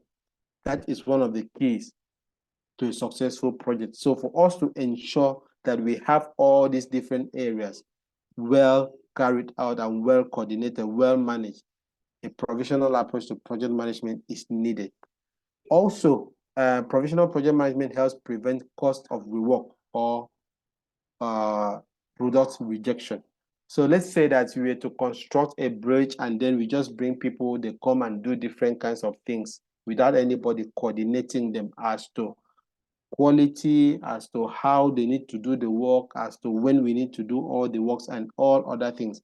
What will happen will be the fact that at the end of it, we are going to produce a result which the customers or which the government who sponsored the bridge construction will not want. At the end of it, we are going to produce a bridge or a result that is not usable. And if that happens, what do you think will happen? That project will be a failed one. And then there will be need for us to do that project again. So we are paying double. We are doing it 2 times. Why? Because the first time we did not carry out proper professional project management. That happens a lot in government's projects. Okay, I think there is a question. Okay, please, can we have access to the recording of the meeting? Yes, you will do that. Taiwo, you will certainly have access to it. Okay, so I thought that was a question. So we continue. All right. So it prevents, when you manage project professionally, it prevents the cost of reworking. Sometimes someone will say, why do I need to pay a professional to come and manage this project when we can just do it and then we save money? Yes, you can save money, but at the end of it, you will even spend more, because when you come to realize that that work was not done well and then we need to do it again, you now see that you're going to even spend double, spend far more than what you would have spent to pay a professional project manager to come and coordinate all the work so that we'll be able to arrive at the result once without having to rework again. Okay, organizations that uses project management practices consistently have 92% success rate in meeting project objectives. So if you look at around us now, more especially in Nigeria, there are so many abandoned projects out there. Sometimes we don't even know. You can still see the government coming to blame some giving some excuses that doesn't even make any sense. That's because we have not come to realize the value of professional project management. Sometimes they will come to say it was because of too much rain, it was because of insecurity and all that. Even if that may be true, one thing professional project management does for you is what we call risk management. It's a knowledge area called risk management. So what that does is that a professional project manager would say, okay, this is the project we want to carry out. What can be the potential threats to this project? What are those things that can affect this project or stop this project from succeeding? So that is what we call risk management, identifying those things that can affect your project, even sometimes both negatively and positively. So when you analyze it and identify it, you'll be able to come up with solutions so that even when there's so much rain, you had already identified a solution, what you're going to do if there's so much rain. That's what we call risk management in project management. So when you study project management deeper, you would learn the 10 major knowledge areas you need to be able to manage projects very well. One of them is risk management. So that's where our government always fail. Sometimes it's stakeholders engagement. So you see government initiating a project in a particular community without any engagement with the community, and then the next thing there's protests, there's riots between the community and maybe the contractors and the rest of them, because there is that communication. That community is not being carried along. There's no communication as so that they can know more about the project and then have their buy-in into the project in such a way the community would even be the ones protecting the project. So that is what we call stakeholders management. As a project manager, you need to understand stakeholders management. So since we don't implement professional project management in the country and in some projects, we still having project failures. And till today, so many people in the government do not even know why projects are failing in the country. They think it is maybe a lack of funds and all those things. No, but because we have not carried out an accurate or professional approach to project management, that will even help us identify if funds will be enough for this project, what other risks can affect this project from succeeding. Okay, so one of the reasons why professional project management is important is that when you apply it, it gives you 92% success rate in your project. You have that confidence that your project will be successful. So at least 92% of projects within that company will be successful. So 92 out of 100% is a huge number. But today, if you research, you will see that almost 50% of projects initiated in Nigeria ends up failing, both government and even the business sector. That is a problem, and that is a need for even more agitation for professional project management. So to you as a professional, why should you consider a career in project management?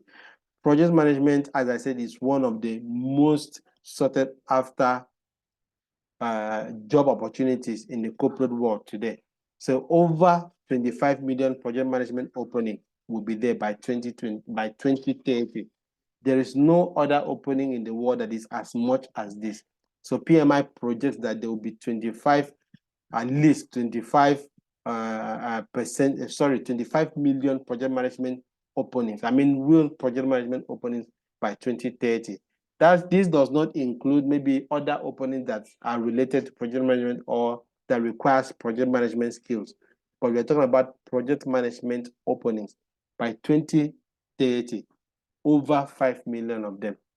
Also, another reason why you should consider a career in project management, or at least the skill, even if you're not going into it as a career path, the skill is because project management, among all thousands of industry skills in the world, is ranked among the top 7 in demand skills by LinkedIn. So LinkedIn is a professional, professional social media platform. And after all research, I've identified that project management is among the top 7 in-demand industry skills. And if you look around and say, okay, if you have yourself, how many skills do we have in this world? You will know that we have thousands of skills. So out of thousands, something is among the top 7. That goes to show that you need to have that skill because it's highly sought after. So even if you're not going to be a professional project manager, you need that skill because that skill is needed for you to even succeed in other areas, even in manufacturing, in operations, and all that. Okay, project management skill is not just a professional skill. So it is not just a professional area, say like medicine, engineering, and all that, but it is also a life skill. A life skill in the sense that your knowledge, your skill in project management applies to even your personal life too. So that ability for you to plan what you want to have in the next 2 years and then implement all the activities towards getting that result in 2 years is project management. So it's not just a professional skill, but also a life skill. Just like, say, communication. Communication skill is not just what you need at workplace. It's something you need in every aspect of your life, in marriage, in family, in friendship. Excellent communication skill is needed. So the same thing, that is how project management skill is not just a professional skill, but something you need beyond your professional setting. Another reason why you need to take project management skill or career path seriously is because it is one of the few industry cross-cutting skills and profession. So what I mean is that irrespective of the industry you find yourself, government, non-profit, engineering, medicine, law, manufacturing, technology, every industry you can mention, there is projects. There are projects, and for that reason, they are project management. There is project management across every industry. So since there is project management across every industry, that is actually one of the reasons why there are so many project management opening jobs. Unlike some professions that are peculiar or specific to a particular industry. Okay, so there are some skills that are specific to a particular industry. So such skills will just be needed in that industry only. But as for project management, it is cross-cutting. Every industry needs project management skills. Every industry needs project managers because there is projects in every industry. That's why you go to the bank, you will have a project manager. You go to a chamber, a law chamber, you have a project manager. You go to the health sector, you have a project manager. You go to a company that is carrying out operation every day, you have a project manager. A manufacturing company will have a project manager.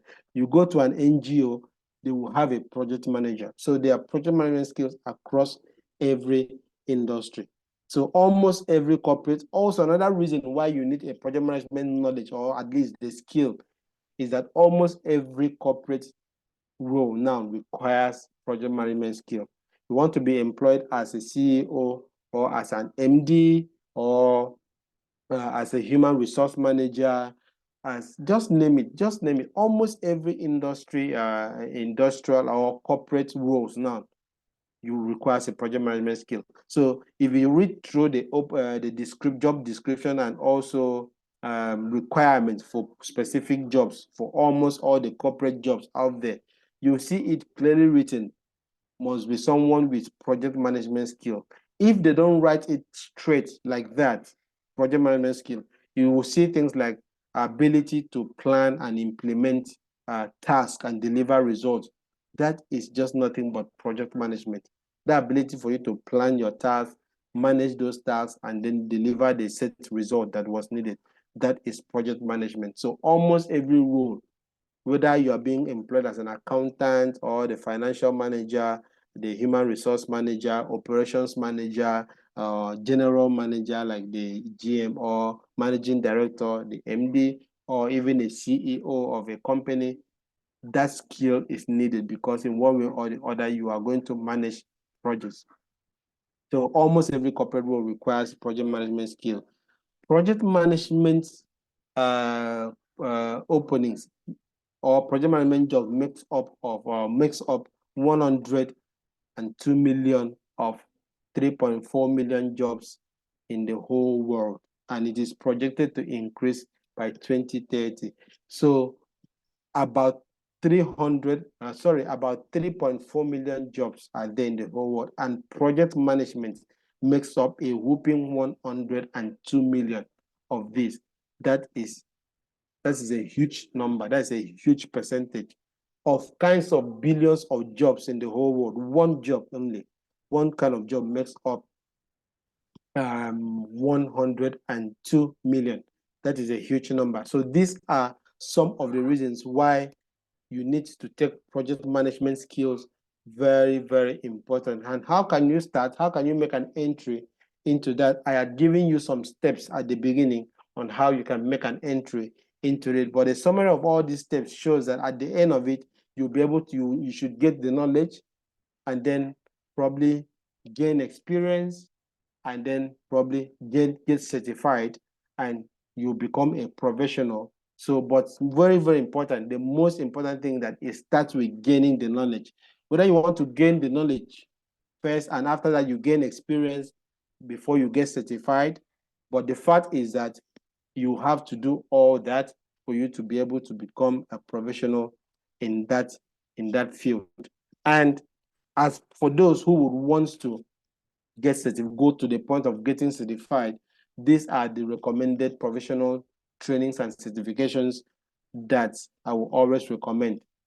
CAPM, that's Certified Associate in Project Management, is globally recognized and it is offered by Project Management Institute, US, and the US is a global, PMI is a global institution for project management. So they offer both the CAPM and the PMP. PMP is like the a more advanced version of the CAPM, still offered by Project Management Institute. PMP stands for Project Management Professional. It is like the gold standard in project management certification. There's also Prince 2, Foundation and Practitioner, but Prince 2 is used in the UK. So if you want to, maybe you have plans of moving to the UK or getting jobs in the UK in companies, they use Prince 2. So I would say if you're targeting the UK is just basically, I think about 5 countries, England, Scotland, Wales. The UK uses Prince 2.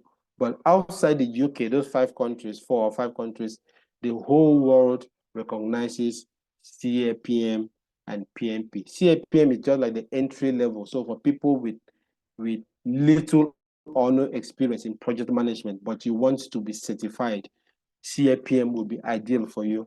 For people who have the training and also have some years of experience, at least 3 to 4 years of experience in project management, PMP, that's Project Management Professional, will be the ideal certification.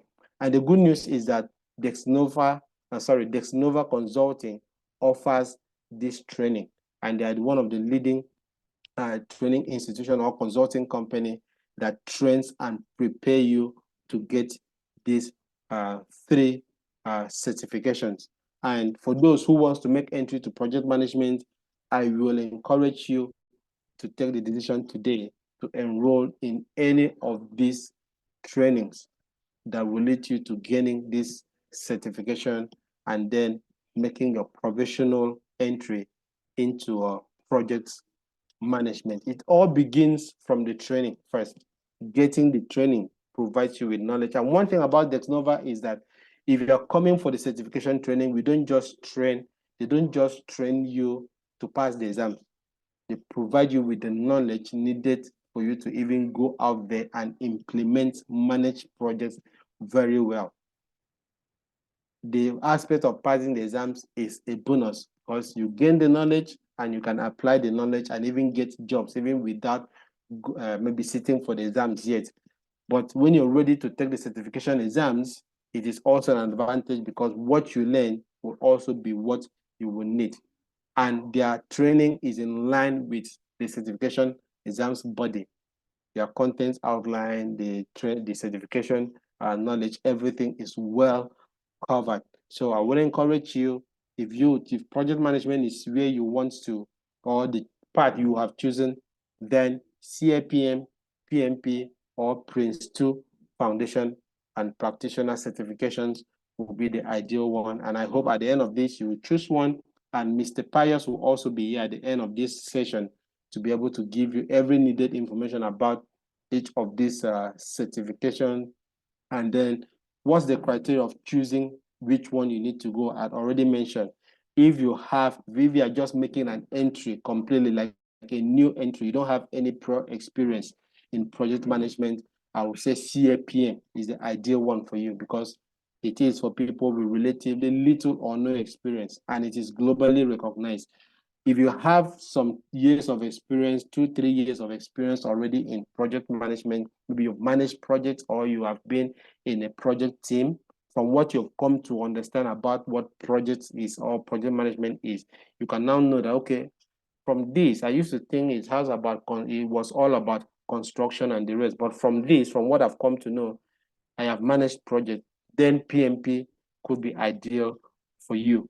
And if you are looking at the UK company, UK companies, or you're looking at getting employed in UK or managing projects around the UK, then I would say, okay, Prince 2 is ideal for you. Prince 2 certification, or the Prince 2 model approach to project management, is designed for the UK only. So within the UK, that's where it is recognized, but CAPM and PMP is globally recognized.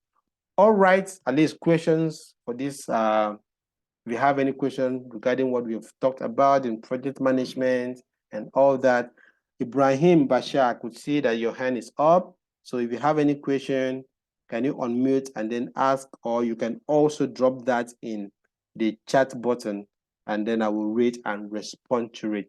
Do we have any question? Please raise your hand, and then I would signal you to unmute and ask. So I think the only hand I have currently is Ibrahim Bashar. Ibrahim, can you unmute and ask a question? Hello, Ibrahim, are you there? Yes, sorry. I was trying to go out of the hall. Am I audible, please? Yes, I can hear you. Go ahead. Okay. All right. Thank you so much for the opportunity. Let me start by appreciating Dexnova for organizing such a timely webinar. It's really interesting and enlightening. I have a set of questions. All right, go ahead. Which I would like you maybe to take note, maybe one by one. One is, I don't know, I work in the development space, that's the NGO world, as a health program manager or program specialist, kind of. I've worked with a lot of international non-governmental organizations here in Nigeria. So I want to find, because I'm getting to understand after this session that this project management course does not just apply to our literal thinking on health project management. It cuts across everywhere, every area. Yes, so I want to just seek your clarification. Does it really have a role in this NGO health related project management, for instance? Does it have a role? And if it does, amongst the courses and certificates you mentioned, which one would be most appropriate, or which one would be most relevant in this field? You know, and then the second question is, if one enrolls and then finally gets the certification and the skills, does the certification confer any membership of an association, for instance, a project management association at a global level, for instance? Does it come with that benefit of membership to global, for instance, do you become a member of project management? Yes, I understand. Yeah. Okay. You know, okay, maybe if you question. Okay, if you have other questions, let me just answer this first before you ask others, so I wouldn't forget. Okay. So as I said, project management is a cross-cutting topic across every industry. In fact, of my professional years, I've had much of my experience in the development space. So I have a huge experience in working for an NGO. Yes, I have been in human resources in NGO. I've managed projects even with professional institutions. Yes, there's projects across every. I made example of sponsoring a polio vaccination, the 2 years polio vaccination. That is a project. The aim is to have 0 polio cases in a particular state. Let's say, for example, Lagos, in the next 2 years.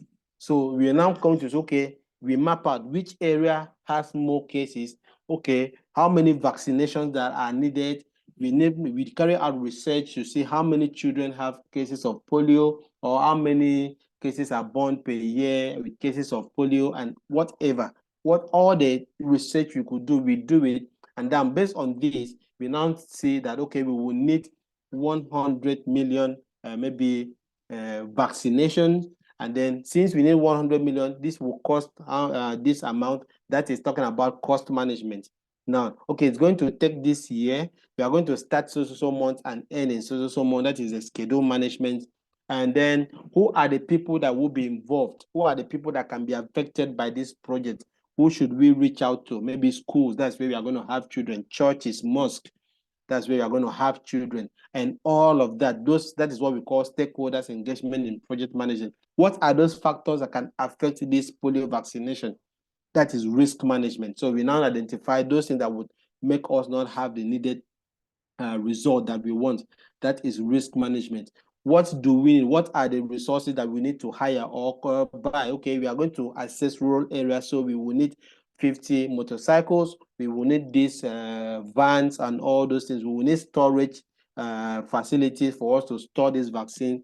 That is what we would need for resource management and also procurement management. So I remember I said that there are 10 knowledge areas that you are going to study to be able to manage projects very well: integration management, risk management, cost management, stakeholders management, communication management, procurement management, and so many. And then there are 10 in number. So whether you're talking about construction projects, whether you're talking about development projects like the health, like the vaccine I've talked about, you're going to manage that project across these 10 knowledge areas. So it is the same knowledge you're going to have. It is the same skills you're going to have.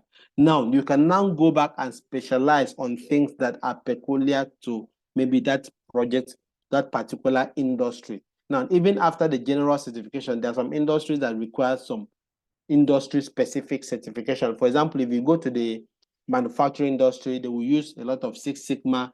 But before you even get to Six Sigma, you should be able to understand the fundamental general approach to project management. Okay, so if you go to the tech industry, they will use Scrum and Agile. But before you even understand Agile, you need to understand the general project management, which this is what these trainings and certifications exposes you to.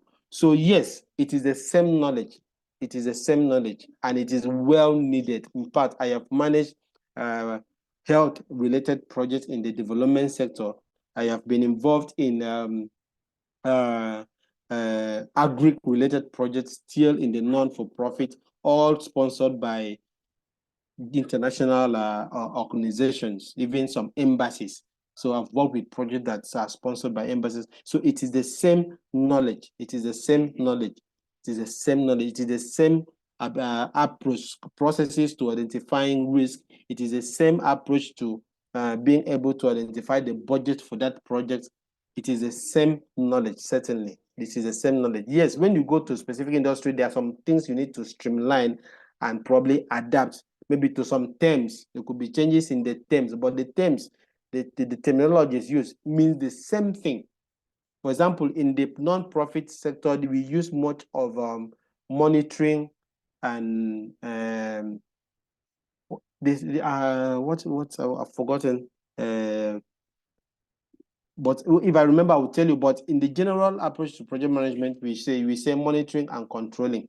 Okay, monitoring and controlling. But in the non-profit sector, this what we use, but it's still monitoring. But the second part, we are monitoring and evaluation. Yes, but it's still the same thing. It means the same thing.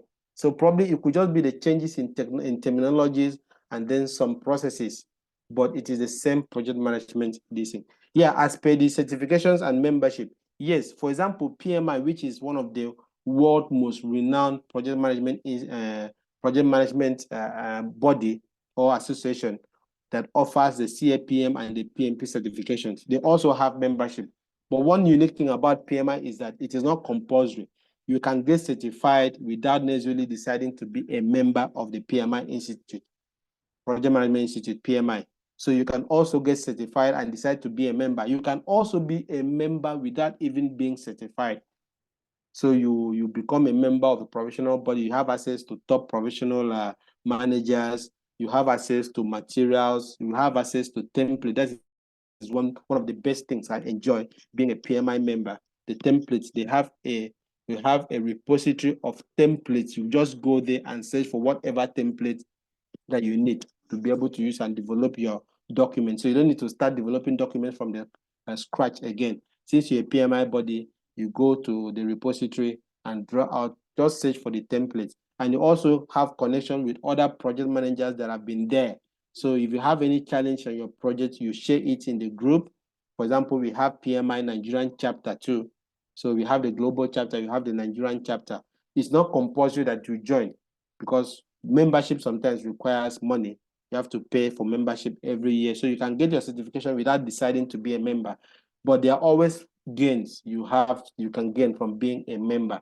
So if you want to join, you can also be a member. But certifications, you can get certified without being a member. You can also be a member without being certified. You can decide to do both things. So your certification, you can be a member, you might decide not to be a member. It depends on what the gains you want to. If you need places you can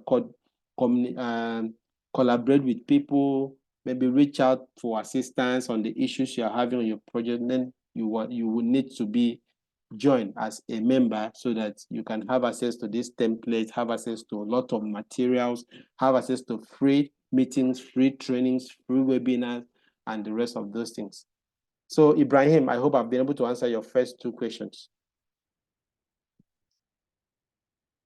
Hello, Ibrahim, are you there? Yeah, thank you so much. You've answered them perfectly well. In fact, the reason for my second question was to find out if maybe there is any. Yes, there is. In fact, if you join PMI and also join the chapter, you will enjoy, because we have a PMI Nigerian chapter with over 2,000 members. They have a Telegram group, and they always have Nigerian National Project Management Conference every year. So most of the times it used to happen in Lagos, but I think the last one they had to split to 3 places. There was one in the north. Okay, there were 2 places, Lagos and Abuja. So I think this year they might have to maybe hold one in maybe the north, hold another one in Lagos, maybe hold another one in Abuja, so as to have it closer to everybody. So if you decide to be a member, you have there are a lot of benefits, more especially templates. So you're managing your projects, and then you want to develop a project charter, you want to develop a risk assessment document, projects, reports, documents, and all those things. You don't have to start from the scratch again. There are templates you can just draw up and then make use of that on your project. So those are one of the benefits you gain if you become a member. But just as I said, it is optional. It's not compulsory that you have to be a member, because certainly you have to pay to be a member. And there are a lot of benefits. In fact, if you're a member before you get certified, you are going to pay less for your certification fee. For example, the current certification, PMP certification cost is about $570, which is more than almost like 700,000, right? But if you become a member, you are going to pay as little as about 280 something. So from 570 to about 200 and something. So that's also a benefit if you decide to join, become a member even before you get your certification. All right, thank you so much. Maybe I would, if we can get a link to guide us on how to get the membership. There is no problem. There's no problem. We will share that on the chat box, link to PMI website and all of that. Okay. So if you have other questions, my remaining questions. Okay.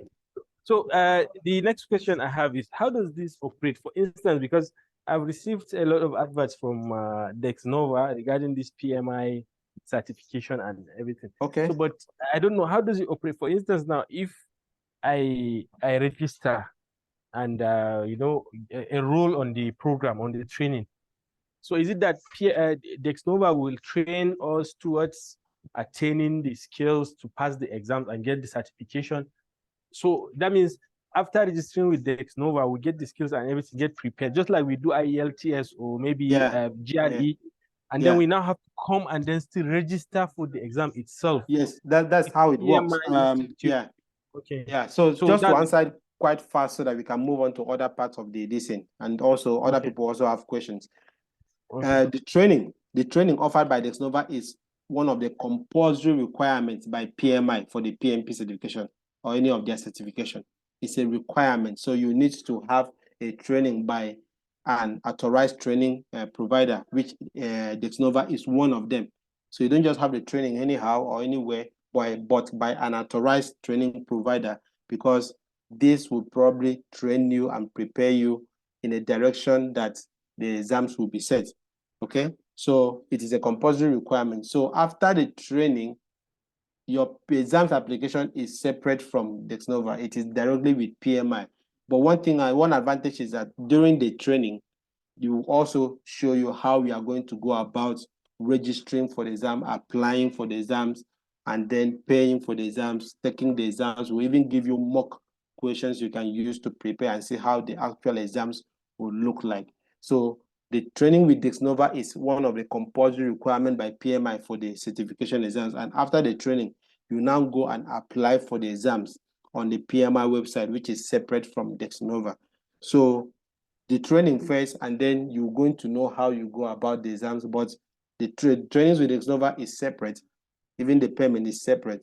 And it's after this training, you can now go ahead to apply for your certification and pay for the certification examinations, which is separate. What Dexnova would do is always probably to guide you on how to carry out your exams application, because you can apply for the exams and it is rejected, but you don't have anything to lose because you don't pay to apply for the exam. So you only pay for the exams after your application has been approved. So there's that possibility that you can apply for the exams and it's rejected. So that is one of the things Dexnova will do for you, show you how to apply the exams, apply for the exams and get it approved. Okay. Okay, thank you so much. The last question is it remote entirely, or is a mix of yeah, it depends on the one you want to. remote? It depends on the one you want. If you want an on-site training, Dexnova also provided. Yeah, so more especially Which for those that are based in Lagos, if you're in Lagos. So their training is there. They also, I think they also provide training in Port Harcourt, if you're in Port Harcourt. Yes, but Mr. Pius will provide more details into it. So if you need a physical training, they also have it. If you need virtual training, like online, live, they also have it. And then if you need a virtual training, but that is not live, but that one is recorded, and maybe you can take the course at your own pace. You know, a live virtual class would be maybe on schedule. It's going to be 2 weekends, Saturday, Sunday, you have to attend. Maybe they also have the recorded one, which you can take it at your own pace whenever you are free. You watch the videos, you follow up with the courses.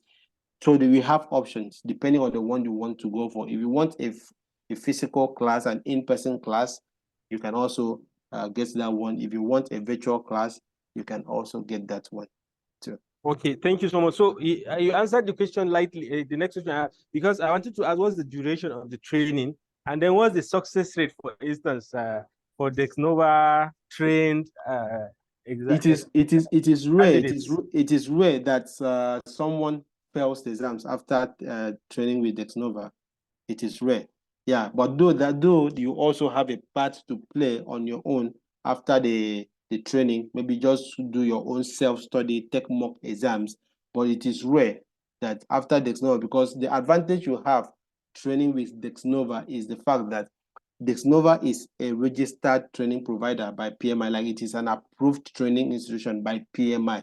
So the training offered by Dexnova is in line with what PMI has for the exams, in line with the PMI syllabus for each of the certification exams. So most training institutions probably that are not accredited may develop their own syllabus, and then most of these things may be outside the scope of the certification exams, right? Or some of them may be something that is not well covered. Yeah, but the advantage you have with Dexnova is that the training syllabus, every content of the training is in line with what the PMI exams would present to you. Okay, so it is rare.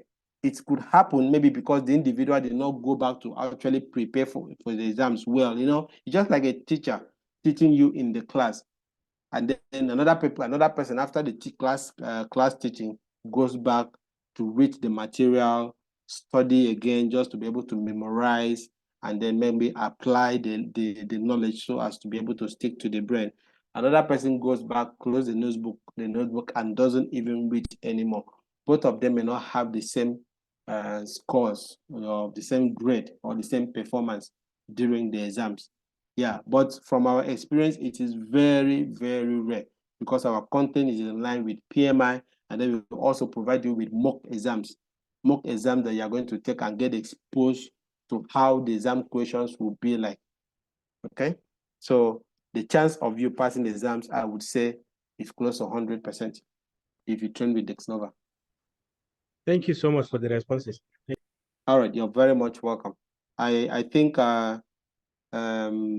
contact person is dropping some information on the chat box, so do well to also visit the chat box. All right, so that is it for project management. I will also give chance for more questions, but that's later so we can complete today.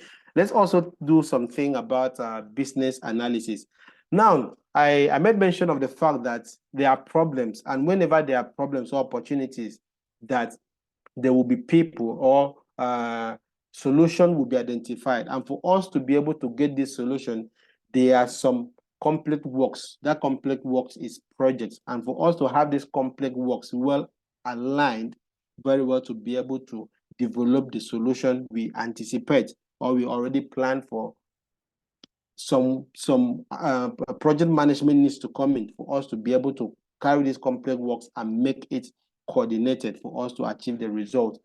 Now, the question is, when we have decided what we are going to do, how are we able to do those things in such a way that it will meet the need of the customers or the needs of the sponsors or the needs of the people who this work will affect? How are we able to do that? The way we do that is through continuous collaboration and collection of requirements from the clients, from the customers, from the stakeholders. So let's say that we are trying to develop a new software. Maybe for I said the example of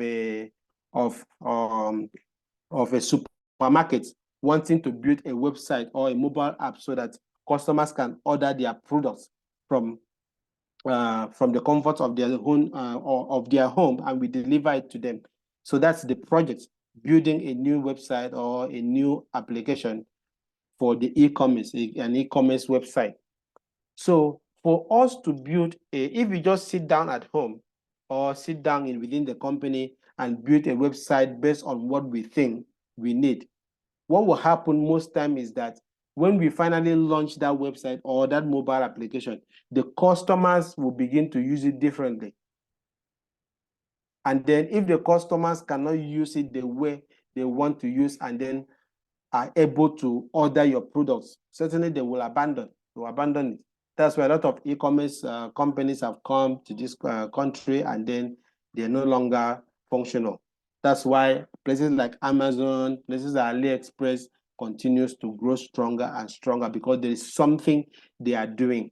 And that thing they are doing is the fact that they are constantly communicating with their customers and having feedback of their customers, having feedback of what they need, to be able to use that product you are trying to develop very well. So imagine you're a project manager and then you have been consulted or hired to manage a project that will be able to build a new house for a family. So, and then you just come and then start building the house based on what you need. There's a possibility that after completing that project, the people who sponsored the house or even the people that are building the house for may not like it and may not want it. Sometimes they could decide to say, oh, let's break it down. Let's do this one like this. And then they start bringing in changes. Why is that? That is because you were not communicating with the stakeholders.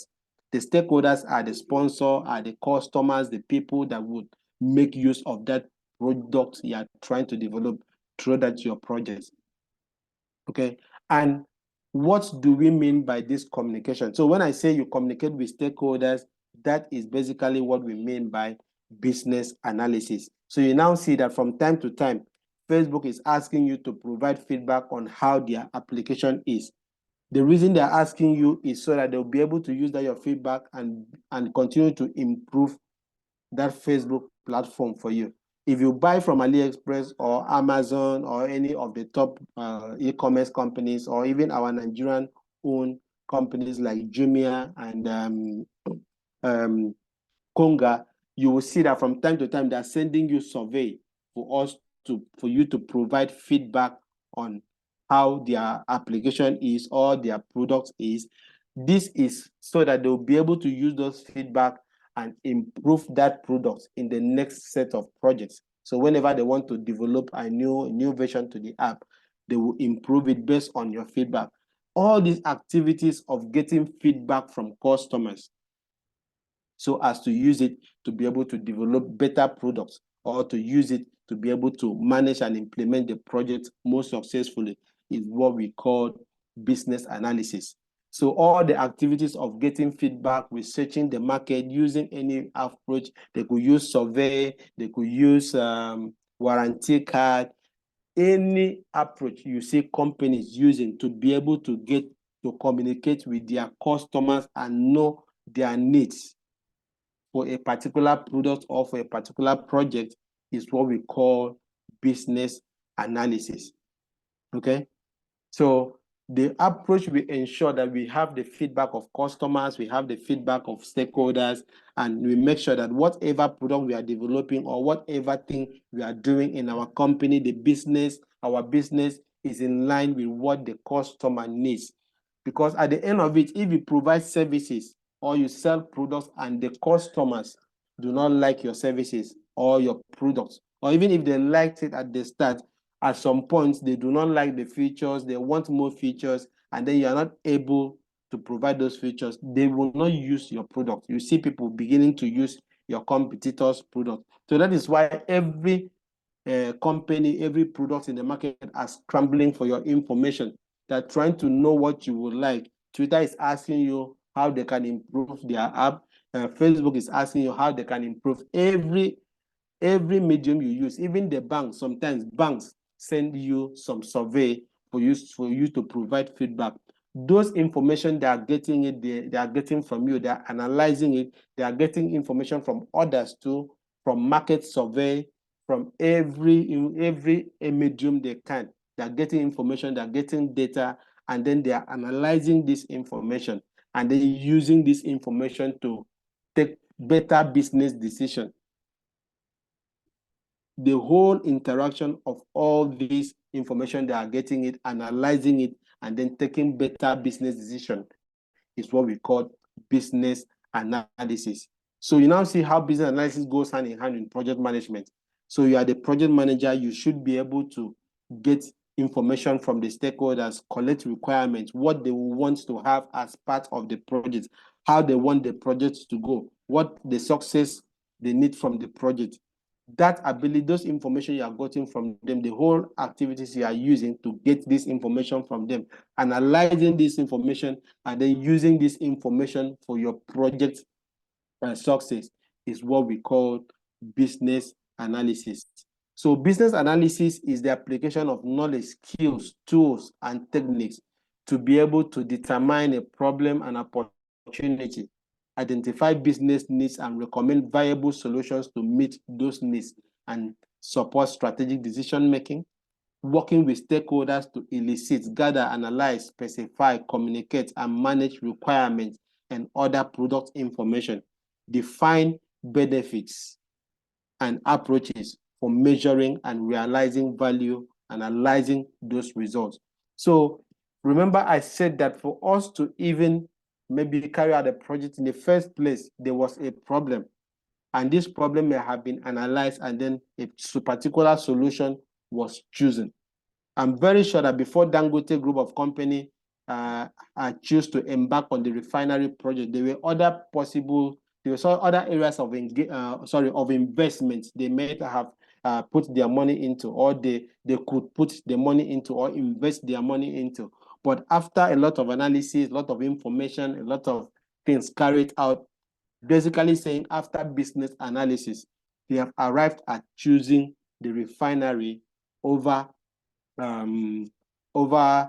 other projects. So the whole technicalities, the whole interplay of activities of identifying this solution and then choosing one solution, identifying this problem and then choosing one solution out of many possible solutions they can choose, and then gathering the information from the market and analyzing market needs, market information, and so as to be able to take the right business decision is what we call business analysis. And you know that it is quite important. One of the reasons why a lot of company fails and a lot of company succeed is because of poor business analysis. Basically, what we mean here is because of the fact that they are not getting information from their customers and they're using this information to take better decision about the products and the services they are rendering. So that is just basically what business analysis means. But how does this relate with project management? Because for projects to be managed successfully, there are some elements of business analysis. So how does it relate? Let us just see this flow. First, before a project is initiated, an organization had carried out continuous assessments of current operations or products to identify problems or opportunities. So maybe Dangote Group of Company or any company is analyzing their current situation, their current business, their current operations, and everything that is going on currently in their organization. So they are monitoring it, they are analyzing it, and they are even getting data and information about what is going on. Okay. So many options to solve the problem or take advantage of the opportunities are developed and analyzed. Okay, based on all this analysis, there are so many options they have identified that they could embark on to solve a problem or to take advantage of an opportunity. So maybe Dangote group of company may have thought of maybe establishing a commercial bank, or maybe they may have also thought of going into logistics and transportation business, maybe launching a transportation business. Maybe they have thought of maybe launching a tech company. So many things. Also thought of the refinery. And then after all said and done, after all market analysis, visibility studies, and the rest, they have decided that it is the refinery they want to invest their money in. And after deciding that it is the refinery, then the refinery project have been initiated. So that is what you have there in your point 3. Finally, after the whole analysis, one solution is adopted for implementation. So that is where Dangote Refinery may have been chosen as the project to embark on. This could be a new product development. For example, Dangote Refinery is completely a new product among all the products within the Dangote group of companies, or update old products to a new version. Building a new factory, it could be building a new factory, or it could be launching a new line of business.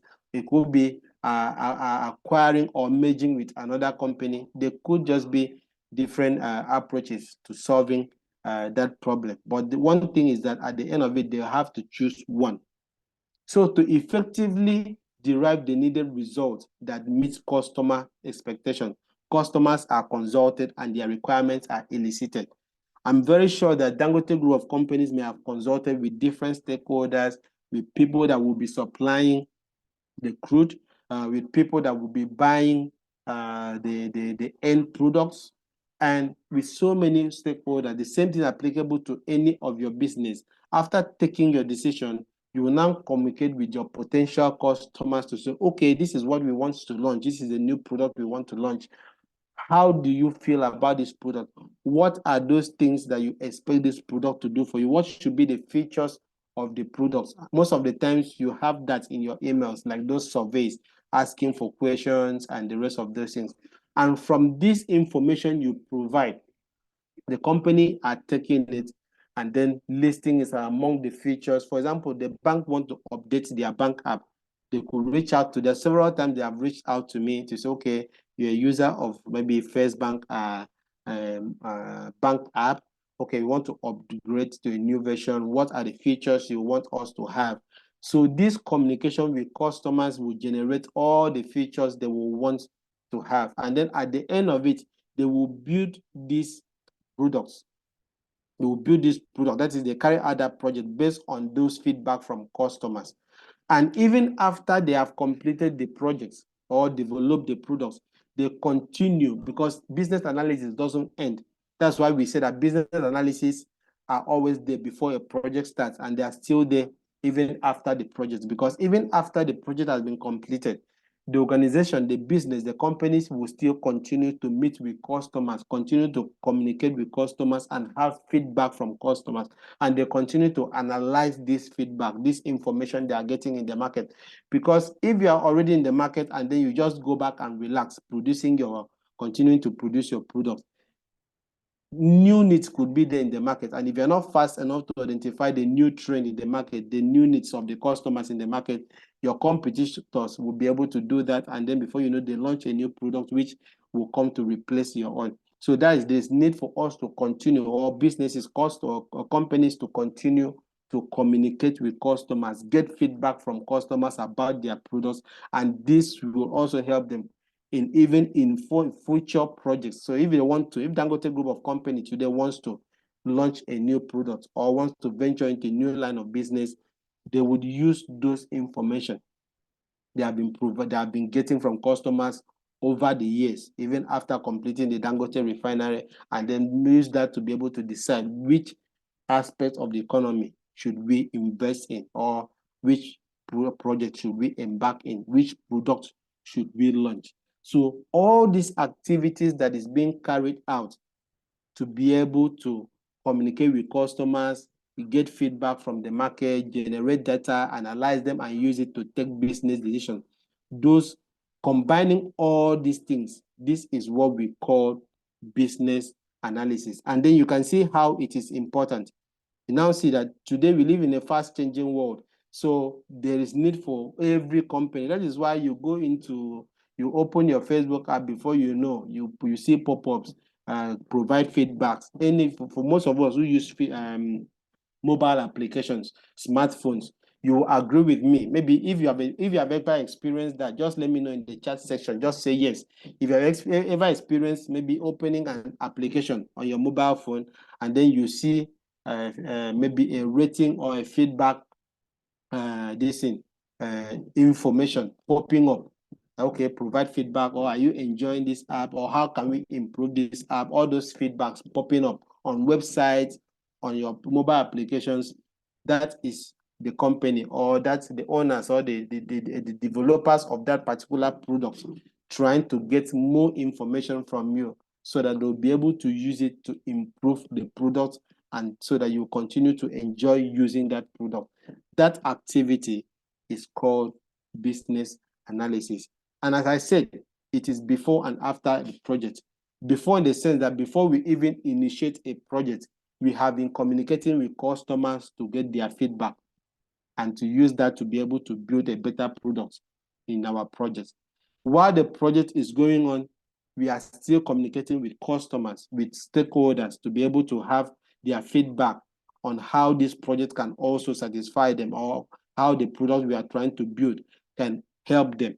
And even after the project, even after launching the product, the organization is still communicating with customers to have their feedback about the product they are using, so that they'll be able to use it to even develop new products, or even improve the existing product. So whether we are trying to develop a new product, or we are trying to upgrade the existing product, that is still going to be project management. So you now see that business analysis aids successful project management. For us to be able to develop a good product, business analysis have a part to play. And what is this business analysis?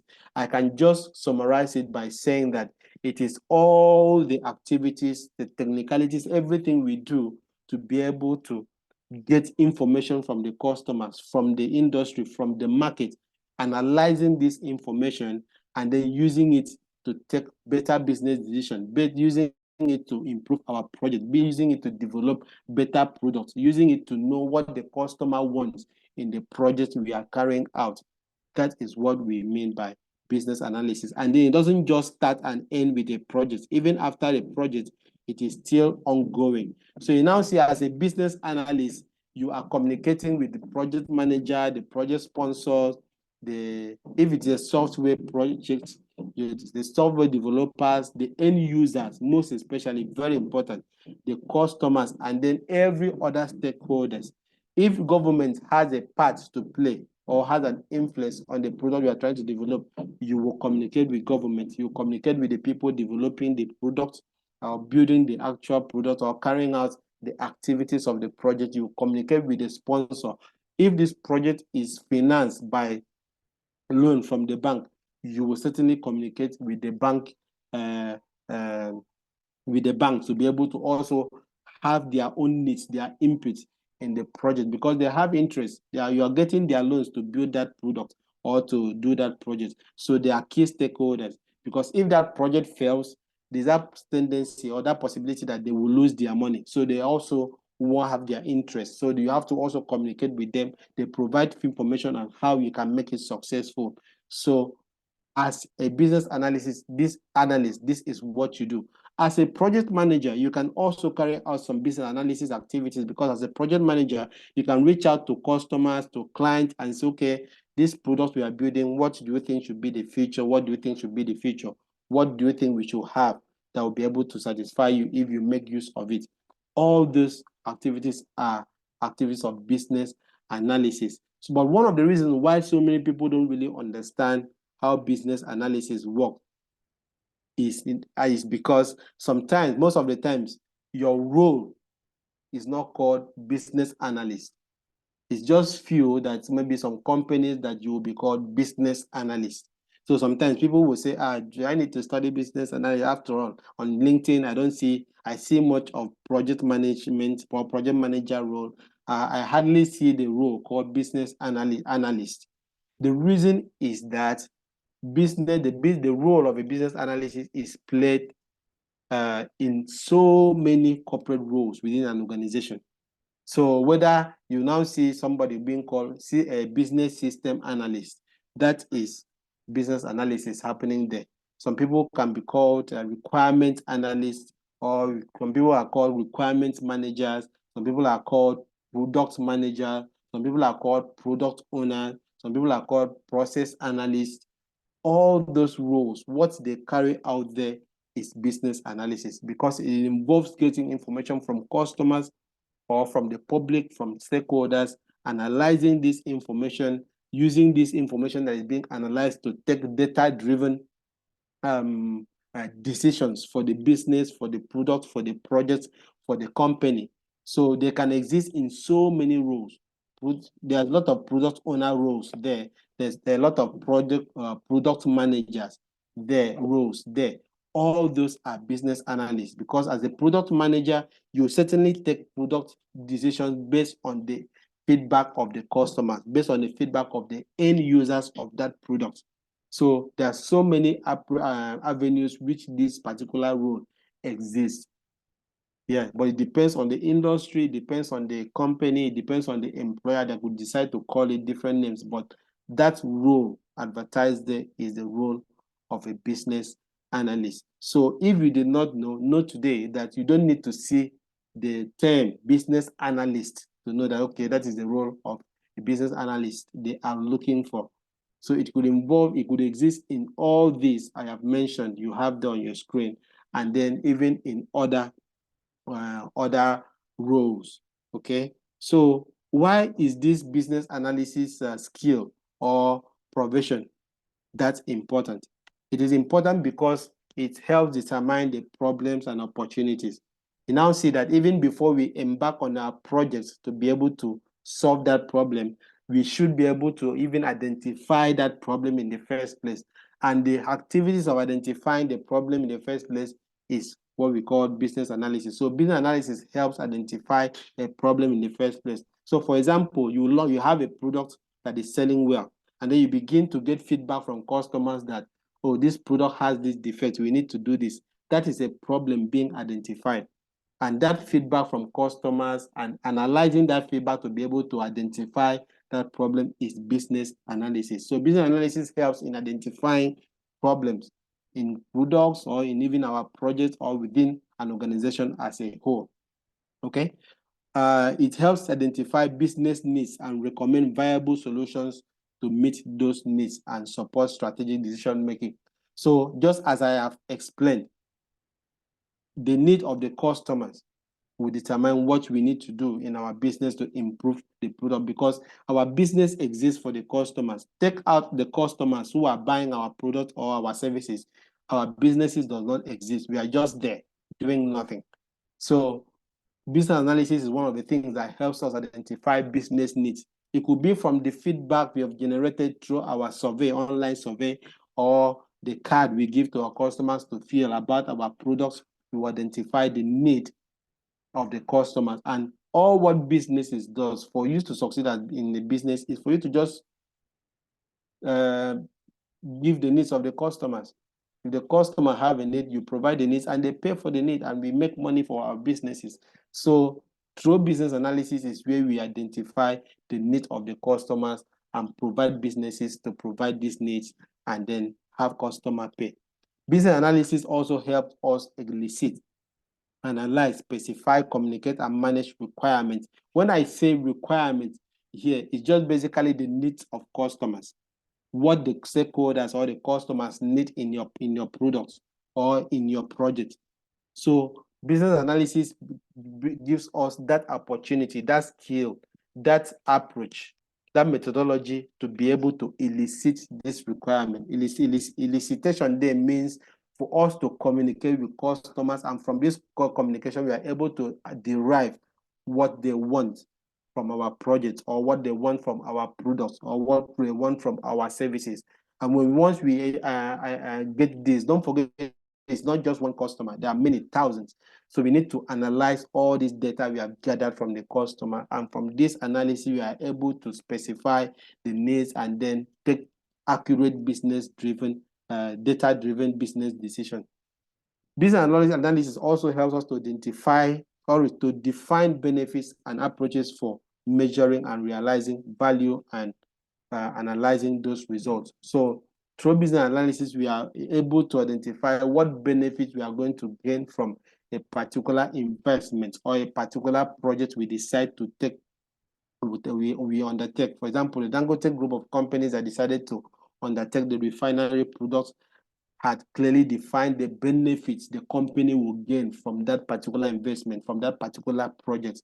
And then it is from this clearly defined benefit we'll be able to understand the approach. How are we going to measure that we have gotten these benefits over time? It is through business analysis. Business analysis keeps the company continuously communicating with the customers and the market. One of the worst things you can do for your company or product is to stop communicating with customers. The moment you stop communicating with customers, you are automatically saying that, oh, I want this business to fail in the next few months. Because the communication with customers is where you are able to identify if your customers are satisfied with your product, or if we need to improve our product, or if there's any particular defect or an area the customer will need improvement. And you yourself, you cannot stay and then know where to improve, because you're not the one using the product. It is the customers that are using the product, and they are in the better place to know how these products makes them feel. It's just like a doctor. You probably give injection. Yes, even with your professional know-how, your years of experience, you might not know exactly. You might know how they may feel, but you will not know exactly how they are feeling at that particular point. It would take the patients to be able to express how they feel for you to understand. So the same thing applicable to customers using your product. They will be in a better place to tell you how your product is functioning and what you need to improve. So there is need for continuous communication with customers, because this communication leads us to know some certain improvement that we need to carry out in our products and services. And this continuous communication with customers to be able to get their feedback and use this to take better data-driven business decision is what we call business analysis. And these are reasons. No company wants their businesses to fail. No company at all. And that is why companies are so much involved in business analysis every day. When I say business analysis, just basically generating or getting data and information from customers every day, year and then analyzing them, and then taking business decisions based on this information they are generating every day.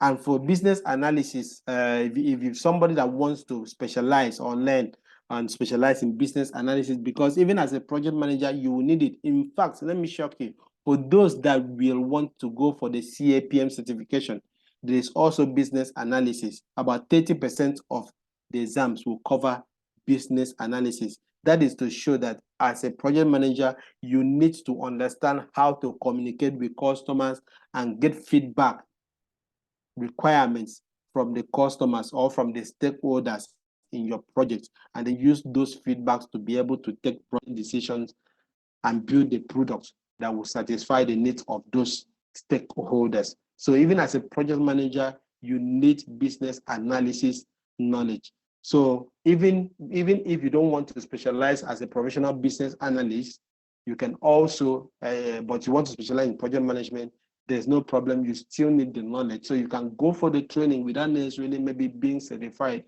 or sometimes you can still be certified, because as you might be employed as a project manager, but depending on the needs of your organization, they could tell you, oh, as a project manager, you should have the business analysis skills. So you need to perform this business analysis activities. You need to communicate with customers. You need to analyze all these requirements from the customers. Note that business analysis is different from maybe data analytics.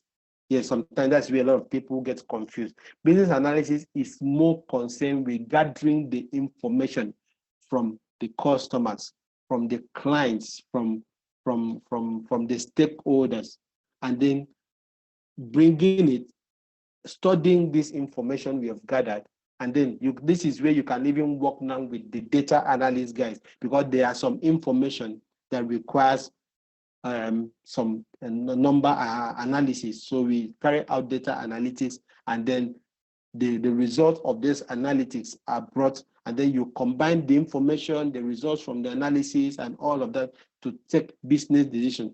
So as a business analyst, you do not necessarily need to carry out data analysis.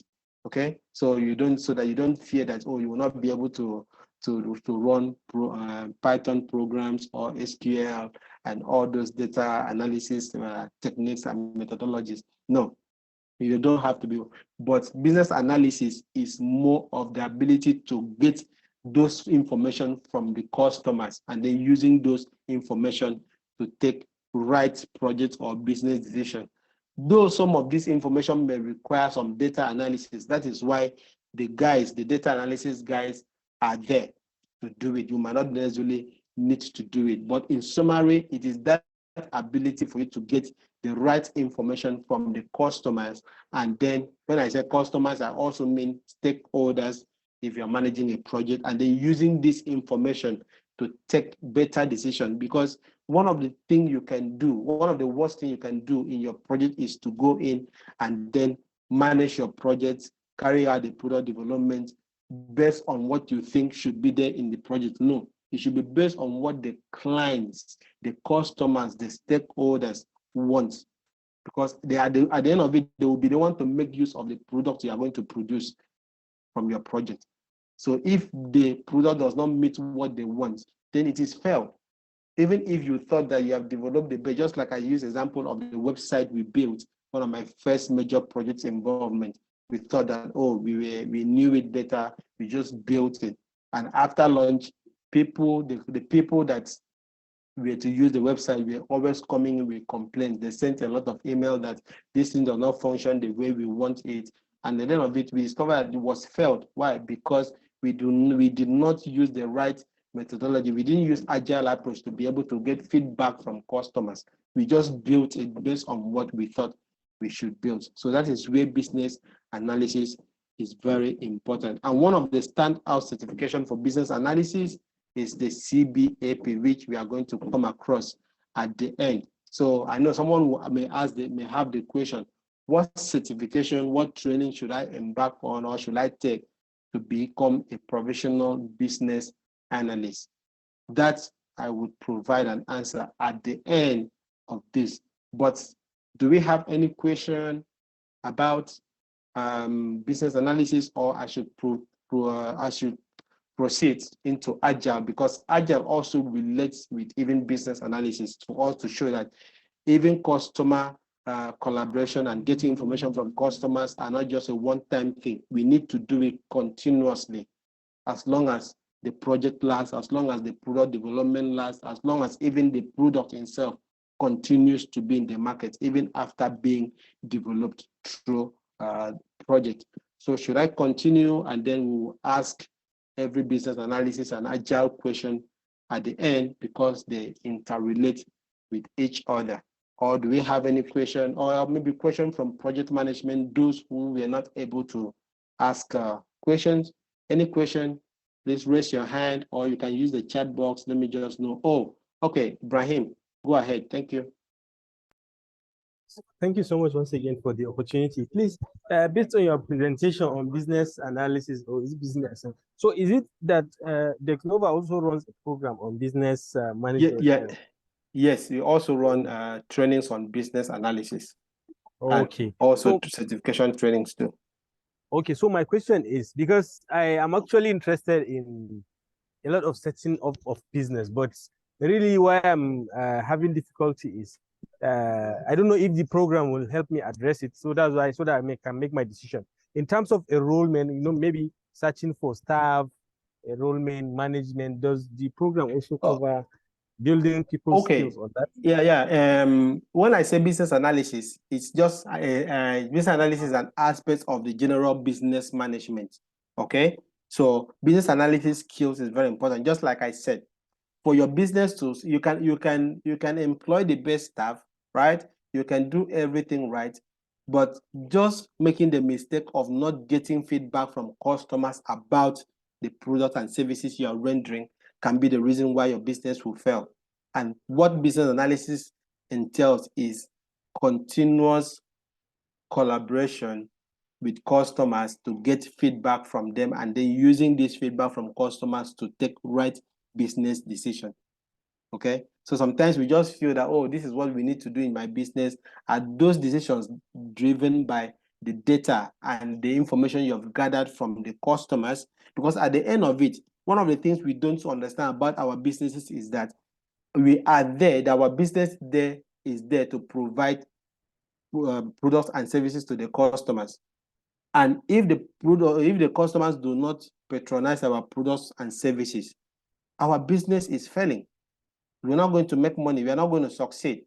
So what do we do to succeed? It is for us to make sure that we satisfy our customers in every way. And how do we satisfy our customers? It is first of all knowing what the customers need. And that is what business analysis knowledge or skills helps you to do. Knowing the need of customers, knowing the need of the market. Because if a product is no longer needed in the market and then you continue to produce them, how do you make success? For example, how many people use this Windows smartphone these days? And that is one of the reasons why Nokia lost their market share. When Samsung started moved from Symbian, when Symbian operating system went outdated, what happened? Samsung went identified Android operating system and started producing Android operating system phones. What did Nokia do? Nokia started producing Windows operating system. And even after years, they were not able to communicate with customers to know that the customers do not need Windows operating system. Most of the customers already have access to computers, laptops, so we don't need the same software, the same operating system on our mobile phones. So they needed something different. So that was where Nokia kept producing Windows operating system, even to a point that Microsoft have to buy over Nokia and started producing Microsoft Lumia and the Microsoft phones running Windows operating system, while Samsung took over the market. Before Samsung could even be mentioned, Nokia was the main player in the market, but they were not communicating. At some point, they did not produce what the customers wanted. And for that reason, the customers did not patronize their products anymore. So you don't make that mistake of not getting feedback from customers to be able to develop your products or manage your business based on those feedbacks. And that is what business analysis helps you to do. Helps you to continuously communicate with customers and then get their feedbacks and then carry out your business decision, produce your product, develop your products, design your business and your products based on the needs of the customers. Business is all about satisfying the need of customers. We want the customers always feel satisfied using your products. They will not stop using your products. And that is what business analysis helps you achieve as a business person, as a company owner, or even as a project manager. In project management, business analysis plays the role of helping you to gather the needs of the customers, the needs of the stakeholders, the needs of the clients about that project, and then implementing that project based on the needs of the stakeholders, the people who are sponsoring the project, the people who are in one way affected by the project, be it the government, be it the community where this project is being implemented, be it the bank, if this project is financed by loan, all the stakeholders carrying along their needs, their interest in the project is what business analysis helps you to achieve, even as a project manager. And as a business owner, business analysis helps you to continuously make sure that you fine-tune your product and services based on the needs of your customers. Because if you continuously provide the needs of your customers and they are always satisfied, they will continuously use your products. They will not stop. Nobody leaves a product that is satisfying all their needs, meeting all their needs to a new one. That's just how it works. So business analysis is not just about business management. It's just about that aspect of business management that has to do with engaging with your customers and stakeholders to be able to gather their needs and use that to run your business in a way that satisfies the needs of the customers. Okay, Ibrahim, I hope that answers your question. So as a project manager, as a business owner, you need the knowledge, the skill of business analysis. That's just the summary of it. And one thing about professional development is that there is no end to the trainings. There is no end to certifications you can use. No knowledge, they say, is a waste. So even if you have PMP certification, it doesn't stop you from having a CBAP certification. That is a certification for business analysis. It doesn't stop you. It doesn't stop you from having every other professional training and certification out there, because in one way or the other, even as a project manager, you need to have some knowledge of accounting for you to be able to manage your project cost very well.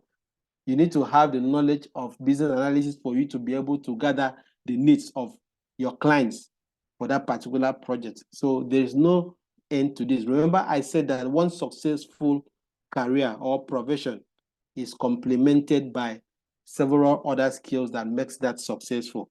So just project management knowledge alone does not make you successful as a project manager.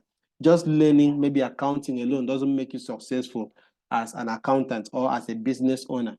Every other knowledge and skills complements the major one to give you success in that particular profession. All right, so I hope I've been able to answer your question, Ibrahim. If there are other questions, we can keep that to the end.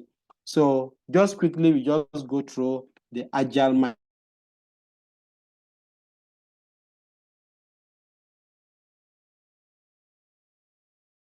mindset. So I wouldn't want to talk of agile to know that agile is another, maybe after the waterfall approach to project management, agile is, I want to believe that you can all hear me, just to make sure that my audio is still intact, okay, in case there are some network issues. So just use the chat box and let me just know that you can all hear me. So I was saying that I wouldn't want to believe that or make it look like agile is just like just another project management software. Project management methodology. Yes, it is, but it doesn't just end there. Agile is more of a mindset, a way of thinking. Okay. So let's get to know what agile means. So today's world, if you look at our society today compared to what we had in years 10, 20, 30, 40, 50 years ago. The pace at which there are changes in our society now is very fast. You can all agree that with me. This rapid technological advancement, just few years ago, we were talking about ICT, information and communication technology. Just few years later, we are talking about artificial intelligence. And people are afraid that it will take up jobs, it will do this and that, is disrupting the society. So there are so much technological advancement. There are so much, and this is also increasing the need of customers. So every day, customers are looking for new things, the new way of doing things. There are new designs everywhere, in construction, in building, in fashion, in entertainment. There are so many. Before, you need to travel to maybe to school, to that school, for you to be able to have an open day like this. But today, you can have an open day from Dexnova virtually. You can have an open day at Harvard Business School virtually, just like we are doing now. With virtual realities, you can make a tour of Harvard Business School right from the comfort of your own home. So there are lots of technological advancements.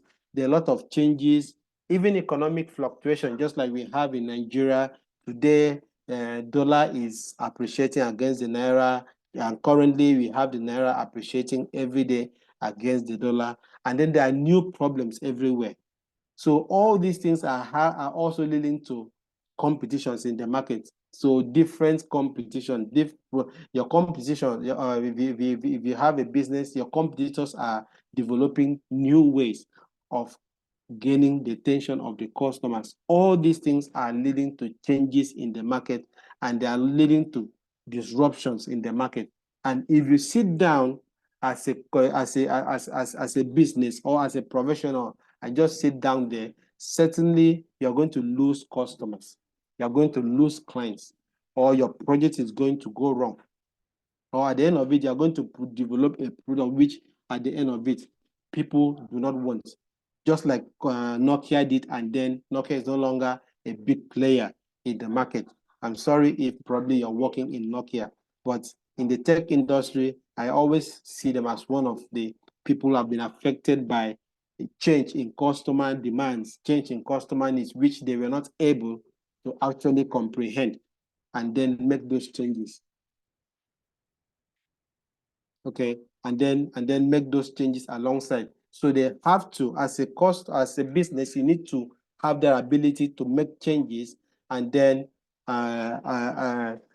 so as to be able to still survive in today's marketplace. For example, just take a look at what you have on your screen. On the left, you have a bank hall filled with customers, people queuing up to be able to carry out their banking transaction. On the right is the change you have today. A lot of these new microfinance banks coming up with a lot of mobile banking options, where you can do almost everything you want to do inside your bank just with your mobile phone and your app, and everything is still fine. I always say that I can't recall when last I went into the bank hall, because transfer, receive money, do this and that, all could be done with my bank app. So that is a big disruption. So you can now see that because of the fact that so many people are not going to the physical bank hall, probably bank will say, oh, we don't need so much staff again. So even today, we're having AI robots trying to do a lot of things, and then the human presence are not much needed. So that is a big disruption. That is a change. And if you are a company that wants to succeed, you also need to change along. That is why bulk of the people in Nigeria now are using some microfinance bank like Kuda, Fairmoney, Money Point, and so many other. So and you can see that commercial banks are also trying to move along. Some, for example, like Wema Bank, they have Wema Alert, which works so much well and competes so much well with most of these fintechs. So you need to move along. That is just what agile means. You need to change with the changing needs in the market. If you also look at your left, you now see how our taxi and bus system used to be like. Everybody has to you have to scramble to be able to board a bus. But today, you can be at the comfort of your own home and then call a taxi. Uber, Bolt, Taxify, and all of them. Get your taxi, arrive at your gate, you step into it and go to anywhere you want to go to without any disruption. Those are changes. Before you need to go and hire a CD. Come in, have a CD player for you to be able to watch movies. But now you can just stay, just subscribe and use your phone, use your tablet or your smart TV and watch all kinds of movies without having to go and buy any. That's as simple as that. That is a change, that's a disruption. Before we could have this open house, we've had people attend this meeting from different parts of the world. Before we could have this, everybody needs to travel from Port Harcourt. We have, is it Barbara from Calabar, and so many people from different parts of the country attending this webinar. Before, we need to travel, and because we don't have the time or the resources, the money to travel, we will not attend this webinar. But today, we're all attending this webinar from the comfort of our offices or our homes or every part of the world, okay? So just with our mobile phone or with our laptops, that is a big change. That is the disruption. And with this, if businesses does not also change along with this changing technology, with all of this, certainly those kind of businesses begin to lose their market share or begin to move out of the market. People don't imagine. For example, we used to have Skype. In fact, whenever we talk about virtual meeting, the number one name that will always come into our mind is Skype. But today, how many of us use Skype? If you still use Skype, let me just know in the chat box, or if somebody tells you to join a virtual meeting using Skype, just tell me how you feel. When Zoom is there, when Google Meet is there, sometimes just WhatsApp is there, if it's just a mere one-on-one call, virtual video call. You've come to have other platforms that have come to overtake Skype. That's because maybe Skype was not changing with time. The product owners, the owners of Skype, were not developing with time, getting contemporary needs of the customers to be able to improve the app. So now we have come to live in a world of virtual collaboration, virtual work, remote meetings. Skype, that would have been the major anchor of that, is no longer there in the market, but even smaller ones have come to overtake them. Why? That's because at some point they were not changing, they were not making changes based on the needs of the customers. So can you think of any big brand that has lost market share over time? Can you think of any of them? Just few minutes, just drop. If there's any big company you used to know that, oh, they were top players in their industry, in the market, and today they have lost market share, they are no longer doing so well in the market. Can you think of any? If you are still there, anyone, can you think of any before we proceed? Just think of maybe big companies that used to be there, maybe even if it is in aviation, in technology, in anywhere, big airlines and all of that, that today are no longer. Sometimes they could still be there in the market, but they're not highly patronized as they used to be. They're not the most popular as they used to be before. Number one, I will always say these guys. I've used these guys as an example several times. I hope they don't catch me one day because these guys were the biggest guys in this industry. Nobody would ever use a phone and do not know that Nokia exists. Okay, BlackBerry, BlackBerry, Britvik, Sagem. Now, Ibrahim, I'm beginning to suspect you. It looks like you've been there for years. Siemens. All right, thank you very much for that feedback. Let me just use Nokia as an example. Yes, the Siemens, Sagem, and most of them were actually bought over. I think someone's Someone's microphone is on. Dan Dixon, please kindly mute yourself. Because, yeah, okay, all right. At some points, the audio was interfering. All right, Motorola. I think Motorola still makes smartphones, but not as popular as they should be. Same thing as Nokia. Nokia went off the market at some point, and then I think HMD Global bought back Nokia, bought the franchise and then using it to produce phones. So these guys were the major players in the market. And then what happened? The big question is, what happened to them? How do we develop a product or solution and manage them in this dynamic world? So that's the question. Because that is the same question that probably had led them to disappear in the market, continuing to have their product grow in a world whereby the needs of customers changes every day. How do we do that? And the only way for us to be able to, I love the feedbacks I've been having. Thank you very much. More T-Links, HTC, that's another big one. Nitel, yeah, that's even one that was closer to us here. Those products are no longer the big players. Why? Because at some point, the needs of the customer, they were no longer servicing the needs of the customers. What the customers needed are not what they were providing. And certainly, the moment you don't provide the needs of the customers, nobody will buy from you. And how do you know the needs of the customers? Through continuous communication with the customers, continuous collaboration with the customers, creating an avenue for continuous feedback from the customers. And this continuous collaboration with customers, continuous feedback from customers is what we call the agile mindset. Why? Because change is inevitable. So the only way to be able to launch and manage your product and have your product continuously develop in the market without facing out amidst all the changes we have is being agile. That's what we call agility.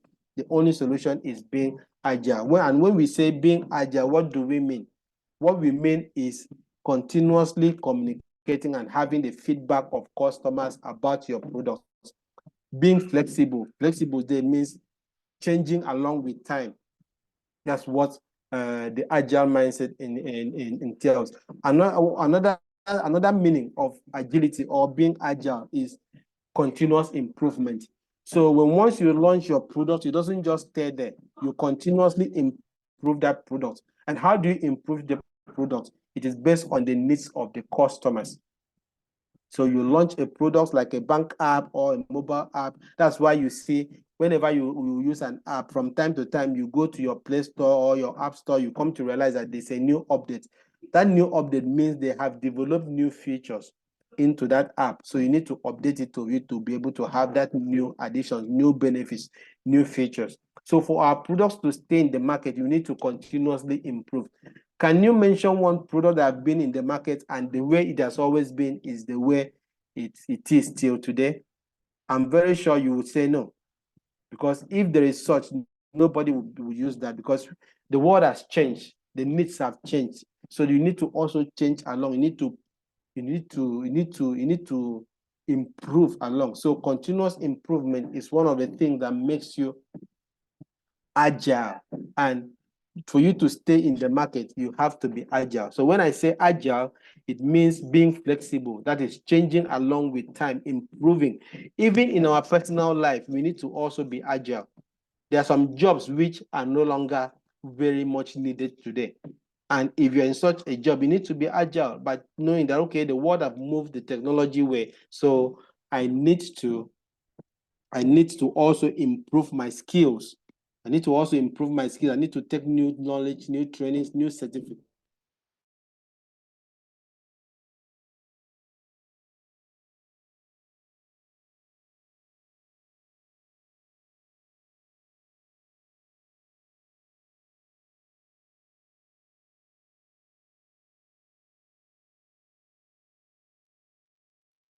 Okay, good afternoon. It appears Mr. Kemini has been booted out of the class probably because of network issues. let's kindly hold on a bit and see if he returns as soon as possible. Okay. Thank you so much for your patience and understanding. We'll be running up shortly. I'm sure Mr. Kemini is racing through the finish line. So let's just be a little more patient. Thank you. All right. So I want to believe you are still with us. Please just give a thumbs up pending when Mr. Kemini joins us. Give a thumbs up emoji that we can know we're together. All right. Joseph Barrow. Thank you so much. Who else is in the building? Who else is in the building? Okay, Joseph again. All right. Okay, Barbara. Thank you, Barbara. I see you. All right, Ibrahim is here. Is that Ibrahim or Akpati? Okay, Ibrahim as well. Then Chukuka Akpati. All right. Who else is in the building? Who else is with us?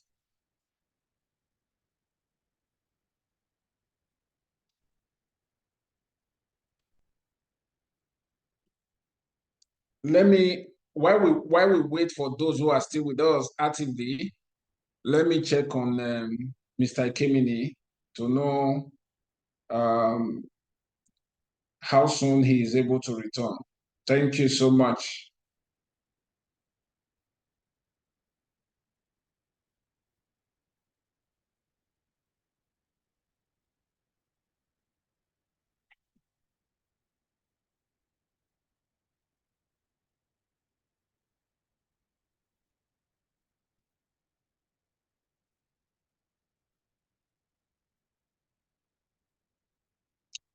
Okay, so while we wait for, okay, start times, from Linda, start times. Okay, while we wait for Mr. Kemini, I know some of us probably will be about leaving the office if we're in the office, or maybe we have one or two things to still attend to. Okay, so I just want to share some information with us regarding some of the areas Mr. Kemini mentioned as it regards our programs and trainings that we offer here at Dexnova Consulting. Okay, like he mentioned, project management professional, PMP, the PMI, for the PMI exam prep is actually a PMI exam prep that helps participants prepare for the rigorous PMP exams. All right. So we have an upcoming class starting April the 20th. It's for weekends or 4 days, Saturdays and Sundays. It's starting on the 20th through the 21st, 27th, and 28th. Okay. And we also have a physical class, which is for June 3rd to 7th. Okay. For the virtual class, for the fact that you are in this class, if you were to come to us ordinarily, that class is 100,000. But for the fact that you are here, we actually have a promo price of 63,800. But if you go further to present a promo code, you get an additional 5% on the current fee, on the current promo fee. So we have a promo code that we call the Desk Pro. So once you send that Desk Pro, we'll understand, or you give us that code, we'll understand that you actually attended this webinar and you get additional 5% discounts. We also have the CBAP, the Certified Business Analysis Professional. All right, which is, we have class schedules for May 4th, 5th, 11th, and 12th. Same fee applies. We have physical class for CBAP as well for June 25th to 28th. Then we also have the Agile ACP, Agile Certified Practitioner, which holds from May the 10th to 12th. Then we have another class for June 22nd, 23rd, and 29th. same fee applies. Then for our diaspora participant, of course, because the world is flat now, you can attend our class even if you are outside the shores of Nigeria. Diaspora fee is actually $50, okay? And that has been discounted already. Then we also have the Scrum Master, the Professional Scrum Master, PSN. Our class holds from May the 25th, 26th through June 1st. Then we also have another class, June 8th, June 9th, and June 15th. Same fee and discount options apply. Then we have the CAPM, which is the a bit the lower level of the project management professional. We have May 18th, 19th, 25th, and 26th. And the fee for that is 60,000 for those within Nigeria and $40 for those who are outside the shores of the country. Okay, so we also have additional incentives. If for this, okay, for the first 5 persons that will register as a result of attending this class, we also have 2 free PDU courses. Okay, PDU courses are professional development unit program. They are in form of soft skills, but you will require them to maybe do recertification when there is need for you to actually recertify your PMP certificate. So each PDU course carries, each soft skills course carries 10 PDU. So what it means is that if you are doing 2 free PDU courses, you are having 20 units that you will need for professional development units, okay? We're also saying the first 5 persons to pay and register for 2 courses. That means if you are registering for, say, both PMP and business analysis, or PMP and agile, or PMP and Scrum, you get a free slot on the 3rd training. Excuse me. What it means is that if you register for, say, project management and business analysis, and you pay for the 2 of them, you can get a free course on agile or Scrum or CAPM, depending on your preferred choice. Okay. Then if you also refer 2 people to us, as a result, you also want your friends and colleagues to also benefit from this kind of training or professional training that you also want to embark on. If you refer 2 people, you get a slot to attend any of our courses free when they pay. Okay, refer them as soon as they pay. Those 2 persons pay. We can actually give you free slot to attend any of this certification program.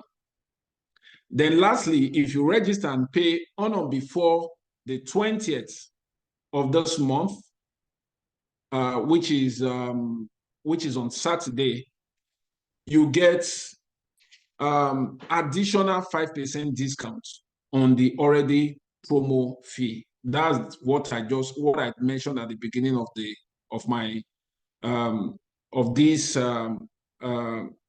promo that I reeled out. Okay, so those are the offers that we have for you as a result of your presence in this webinar. All right. I don't know if you have any question of if Mr. Kemini has returned to class. Okay. Let me see. Okay, Mr. Kemini, I don't know if you are back. Do we have any question? Do we have any question? Yeah, can you hear me? Yes, Chukuka. Yes, I can hear you. All right, please, I want to make an inquiry if you guys are running training on CCP and CEP and probably OIBI. Yeah, you were actually the one chatting with my colleague a while ago, right?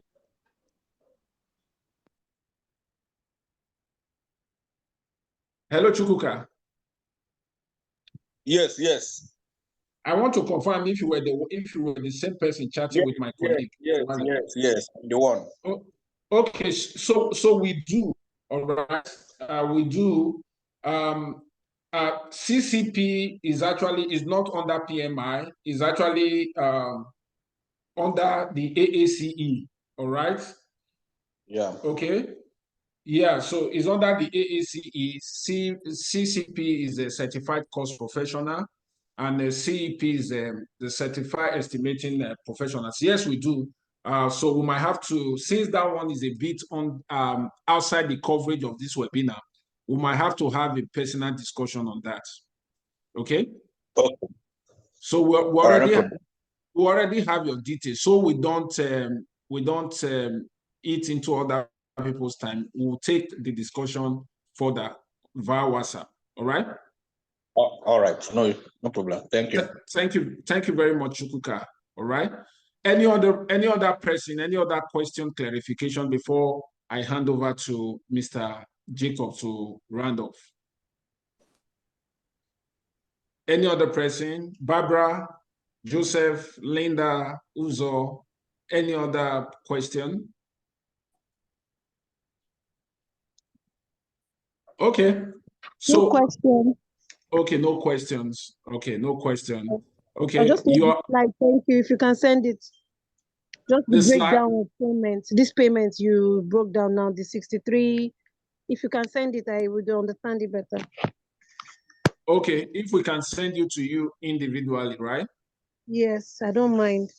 Okay, so you might want to, okay, just kindly, I don't know if you've received, I know you should have received email from us, but just drop your email address. You can drop your email address in the chat room so that we can pick it up and send you.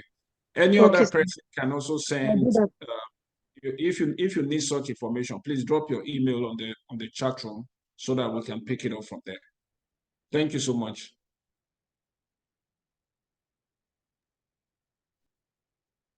Okay, at this point, in the absence of any other question, let me reiterate again that Dexnova is based in Lagos, Victoria Island to be precise.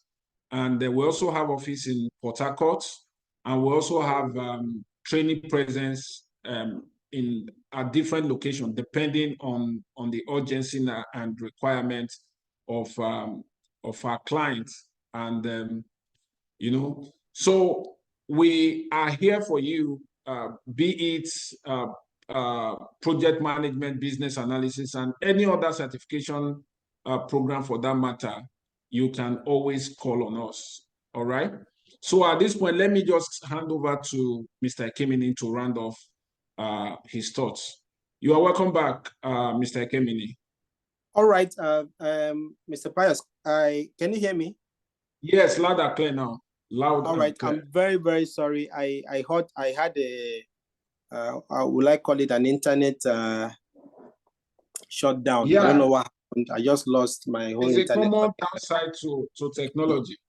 Yeah, so there was a downtime for a few minutes. So I even had to change from my MTN to my Airtel Wi-Fi to be able to reconnect. So I'm very sorry. So I was just few slides away from completing the whole webinar, and then we're just talking about the fact that for us to be able, maybe any company or products, or any company or business offering any products, for us to be able to stay in the market, there is need to be agile. There's need to be able to have that continuous collaboration with customers, continuous feedback with customers, continuous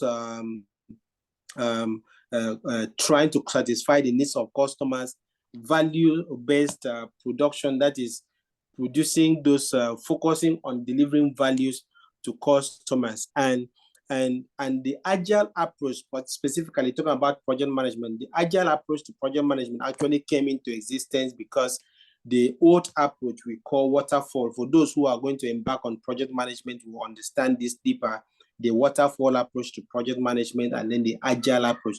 The agile approach actually came because the waterfall approach was not inculcating this habit of, or this approach of continuous improvement, continuous feedback from customer.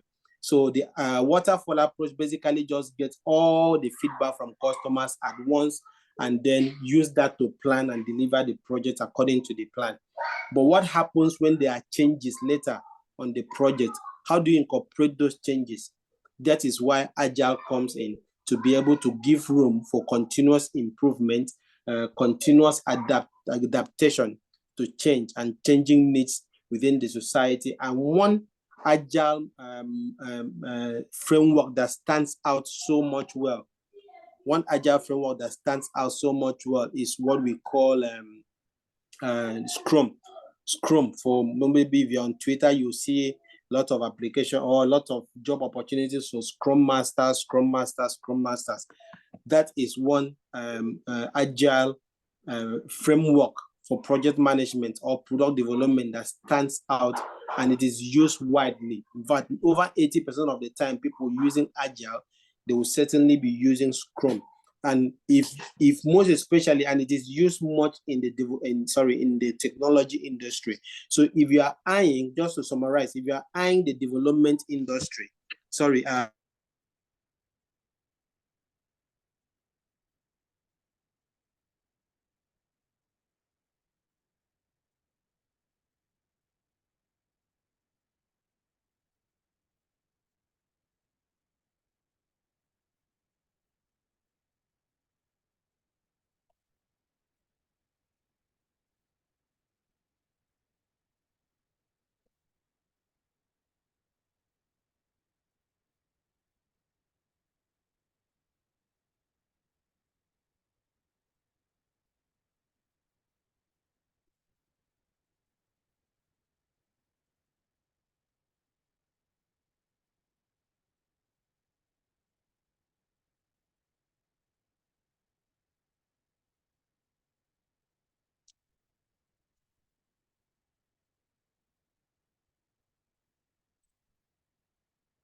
very sorry. I think I had similar issues again. Please, Mr. Pius, can you hear me? Hello?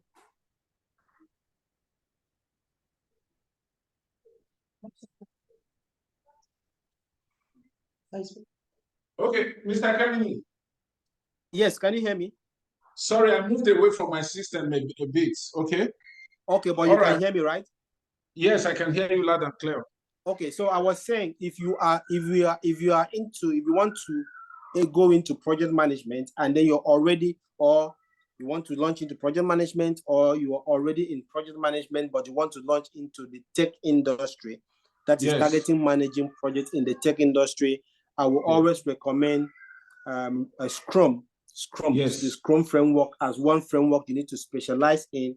And Dexnova Consulting Limited offers professional training and certification training in Scrum. That's right. And one thing about that is I can bet that is one, even if you are not a software developer, you don't know how to code, that is one skill or one certification, or let me just say skill, that you need to learn to gain to be able to make an entry into the tech industry, even without being a developer or not knowing how to write a code. So if someone asks me, so how do I get tech-related jobs without necessarily learning how to write codes, I would tell the person, streamline your project management knowledge to Scrum, because Scrum is widely used in the tech industry. Yes, maybe as you go into the industry, you could now decide to maybe learn, because one thing about project management is this, what we call the three triangles in project management. Forgotten, but it talks about your way of work, leadership, and then talking about business acumen. You also need to have some technical knowledge in the industry you want to specialize. But without that technical knowledge, if you have Scrum, if you're professionally well trained in Scrum, I would say it's one of your leeway. It's one of the what you can leverage to be able to make entry into the tech industry. And one thing you are going to have from Dexnova is that we will provide you with the needed training, not just PSM certification preparation. No, all the technical knowledge you will need to be able to implement a Scrum project or manage a product development or a software development using Scrum. you're going to have it if you enroll on Scrum training. And I know someone may ask, okay, what's the difference between the PMP and then the Scrum? PMP would expose you to general project management. And then you understand the traditional approach, that which is the foundation of project management, and then the agile approach, and then other frameworks. But necessarily may not make you specialize in a particular framework. But it's always very good that you get exposed to the general approach to project management. And then after knowing that, you can now streamline to which industry. For example, for tech industry, certainly it is Scrum that you need to streamline to be able to manage projects in the tech industry, because that industry is filled with so much fast change in requirements, and for you to be able to manage and deliver a product with this changing requirements, you need to use a framework that enables you to incorporate change, and that framework is what we call Scrum, and Scrum is one of the most used agile framework. There are other frameworks, but over 80% of the time, you are going to over 80% of the time, a company or any industry is using agile framework. Certainly, it will be Scrum, most especially if you are talking about software development. So if you are anticipating managing software development projects, most especially in the tech industry, I would say Scrum. After your PMP, your Scrum training is what you need to embark on. And I believe that Dexnova has some package if you decide to register for 2 trainings at the same time, which I will encourage you. If you are going for PMP and then you are eyeing the tech industry, or even if you're not eyeing the tech industry, you want to manage product development projects, then I will say if you can take the discount and register for those 2 trainings together, it will be of great advantage for you, because if you understand the general overview of project management, which the PMP training would expose you to, you have to streamline and also know the technicalities of the specific industry. For example, the tech industry that uses Scrum, and Scrum would be one of the best knowledge you will gain. You will not regret it. Believe me, you will not regret it if you want to go into product development and product management, and more specifically managing projects in software and the tech industry. Scrum is one thing you have to take advantage of, and Dexnova also provides that. And I believe that Mr. Pius had actually mentioned that, and then talked about the discounts you can gain if you decide to register for Scrum and maybe the PMP altogether, or more trainings. So that's all I have. I believe that Dexnova will send this slide. So they were just about 2 or 3 slides away from completing everything. So this slide will be sent to all the persons that participated in this training, and you'll be able to go through every information. My contact information is also there. You can link up with me on LinkedIn. And even after this, just reach out to me on LinkedIn, Ekemini Jacobs. You would see me there. And then just remind me that you were part of this webinar. And then I'll be very much happy to answer any question, even outside this training. And that's one advantage you have whenever you have anything to do with Dexnova. After webinars, after training, even 1 year after your training, you can still reach out to a facilitator in Dexnova, and they will still answer your question, try to help you, because we, apart from our trainees, our alumni, we also want to help them develop and achieve their career goals. So even after this webinar and after any training, always do well to reach out. We will always be there to give you any assistance as much as you need, as long as it has to do with your professional development. All right, so thank you very much. If there is any question, I would be glad to welcome. Apologies for that technical issues that we had at some point in the webinar. All right, thank you. Mr. Pius, I believe you're still there. Yes, I'm here. Just to buttress your point on the Scrum, recently we actually implemented the Scrum training for one of the banks, the top banks, Keystone to be precise, in the month of February. And most of the trainees or the delegates were from their IT department. They are IT guys who are tech guys, almost 20 of them. And like you said, is one sure way to actually stamp your foot when it comes to project management, IT, and all of that. Of course, there are other frameworks like Confluence and Jira, but the most widely used right now, like you said, that you also recommend is the Scrum. So, and Scrum is one of the training certifications that we do and do very well here. So, if we could imagine that a company, a bank like a Keystone, enjoying that services from us, so you can as well judge by that. And once you come to us, you can be rest assured that you are in safe hands. Okay. So, like Mr. Kimini said, if you have any questions, if you have any clarification to seek or something, you can. The floor is open. Let's quickly use the next minute or two so that we can relieve you guys. All right. Any question, any comments? It could be a thank you comment. You can, at this point, you can unmute yourself and speak. And if possible, for those who can actually put on their video, this might be the right time to do that, so that when we see on the road tomorrow, we can say, oh, we're actually at the webinar together. All right. But if you are not in a position to do that, you can as well just let it slide. Yeah. Okay. Ekemini is up. All right. Who else is in a position to put on his or her video?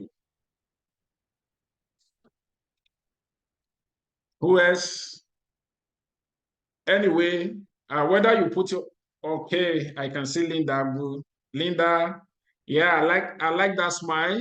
I can see Adams Idoko. Hi, Adams. Thank you so much. Thank you, guys. I can see Chukuka Apati.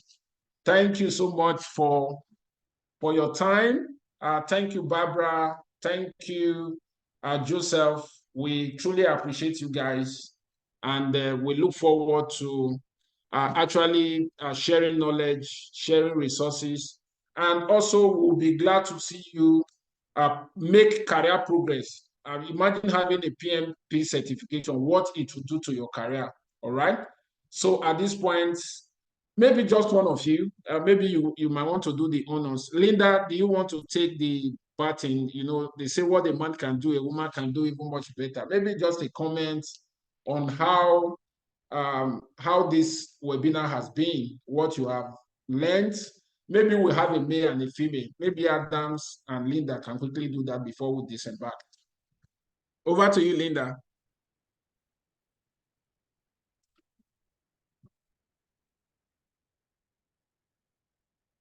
You are muted. You are not saying, you are muted. We can't hear you.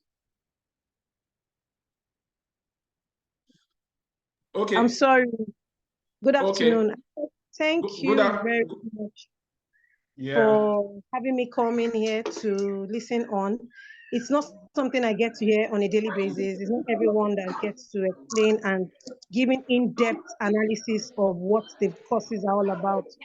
So I'm happy to be here and I learned a lot. And moving forward, I think we should register for one. Hopefully, if the cash is available, it's a good one. I really appreciate your time and able to participate in the program for today. Thank you. All right, thank you very much, Linda. Thank you, Linda. Adams, over to you. Shoot.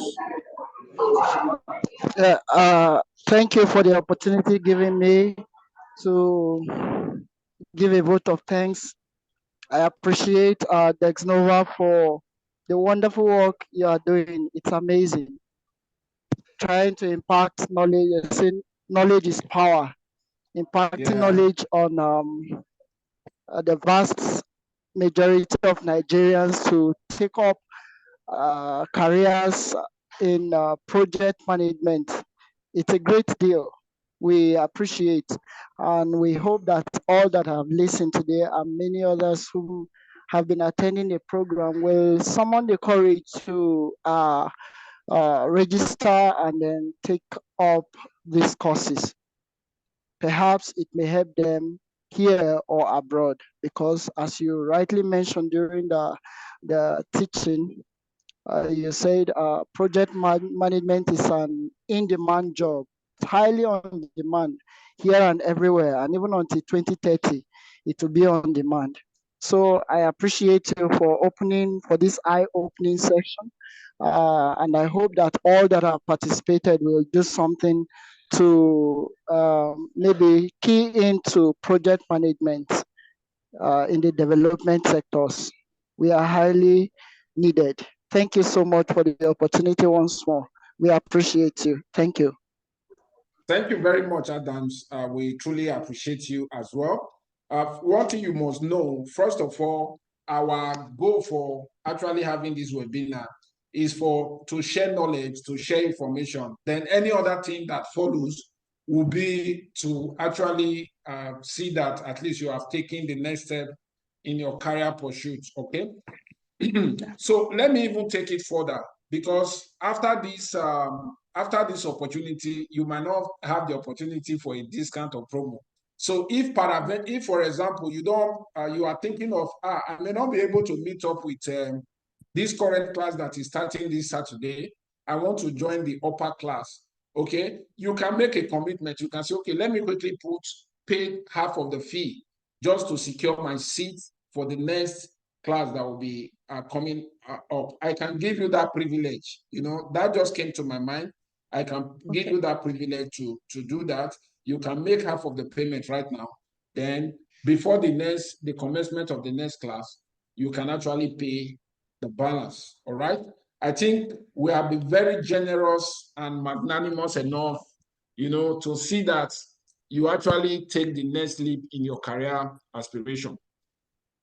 On this note, I want to say thank you once again and call it a day.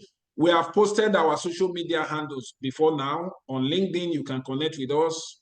On Facebook, you can also follow us. On Instagram, Thread, Twitter, we have all the link there. And our ever reliable facilitator, the person of Mr. Kemini Jacobs, has also posted his.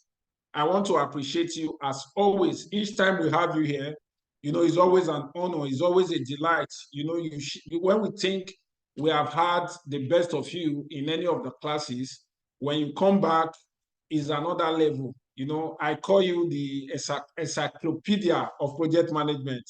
If you follow Ekemini on social media, you will learn a lot. He's always dishing out information on project management. He's passionate about it and other subjects that are of interest to him. So do well to follow us and also to follow the facilitators. At this time, I want to say thank you and God bless you all. All right?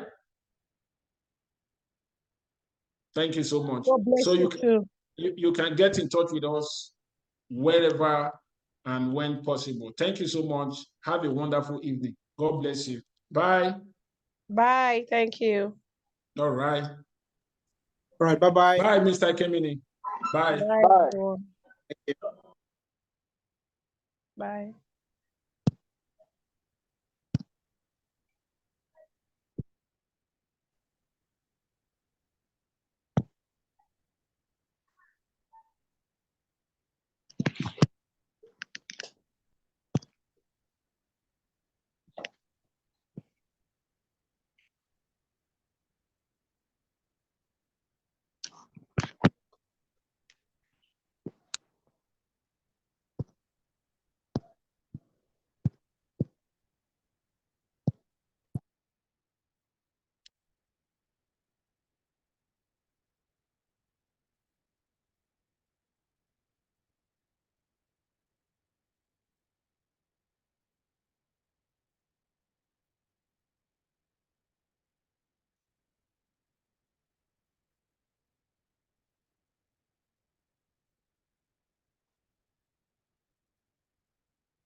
Yes, I am. The date on the scenario we're talking about. Mm.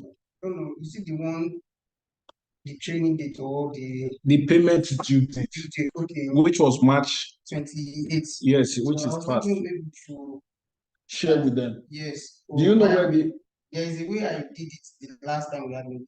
I uh, dropped that part that has payment on it. So I wanted to just do that same one? but I wanted to edit the date to be 21st, which is Sunday this weekend. No, it's on Saturday now. 21st Sunday. Eh? 21st Sunday. That the training would have started now. So how do Okay. they participate without you understand?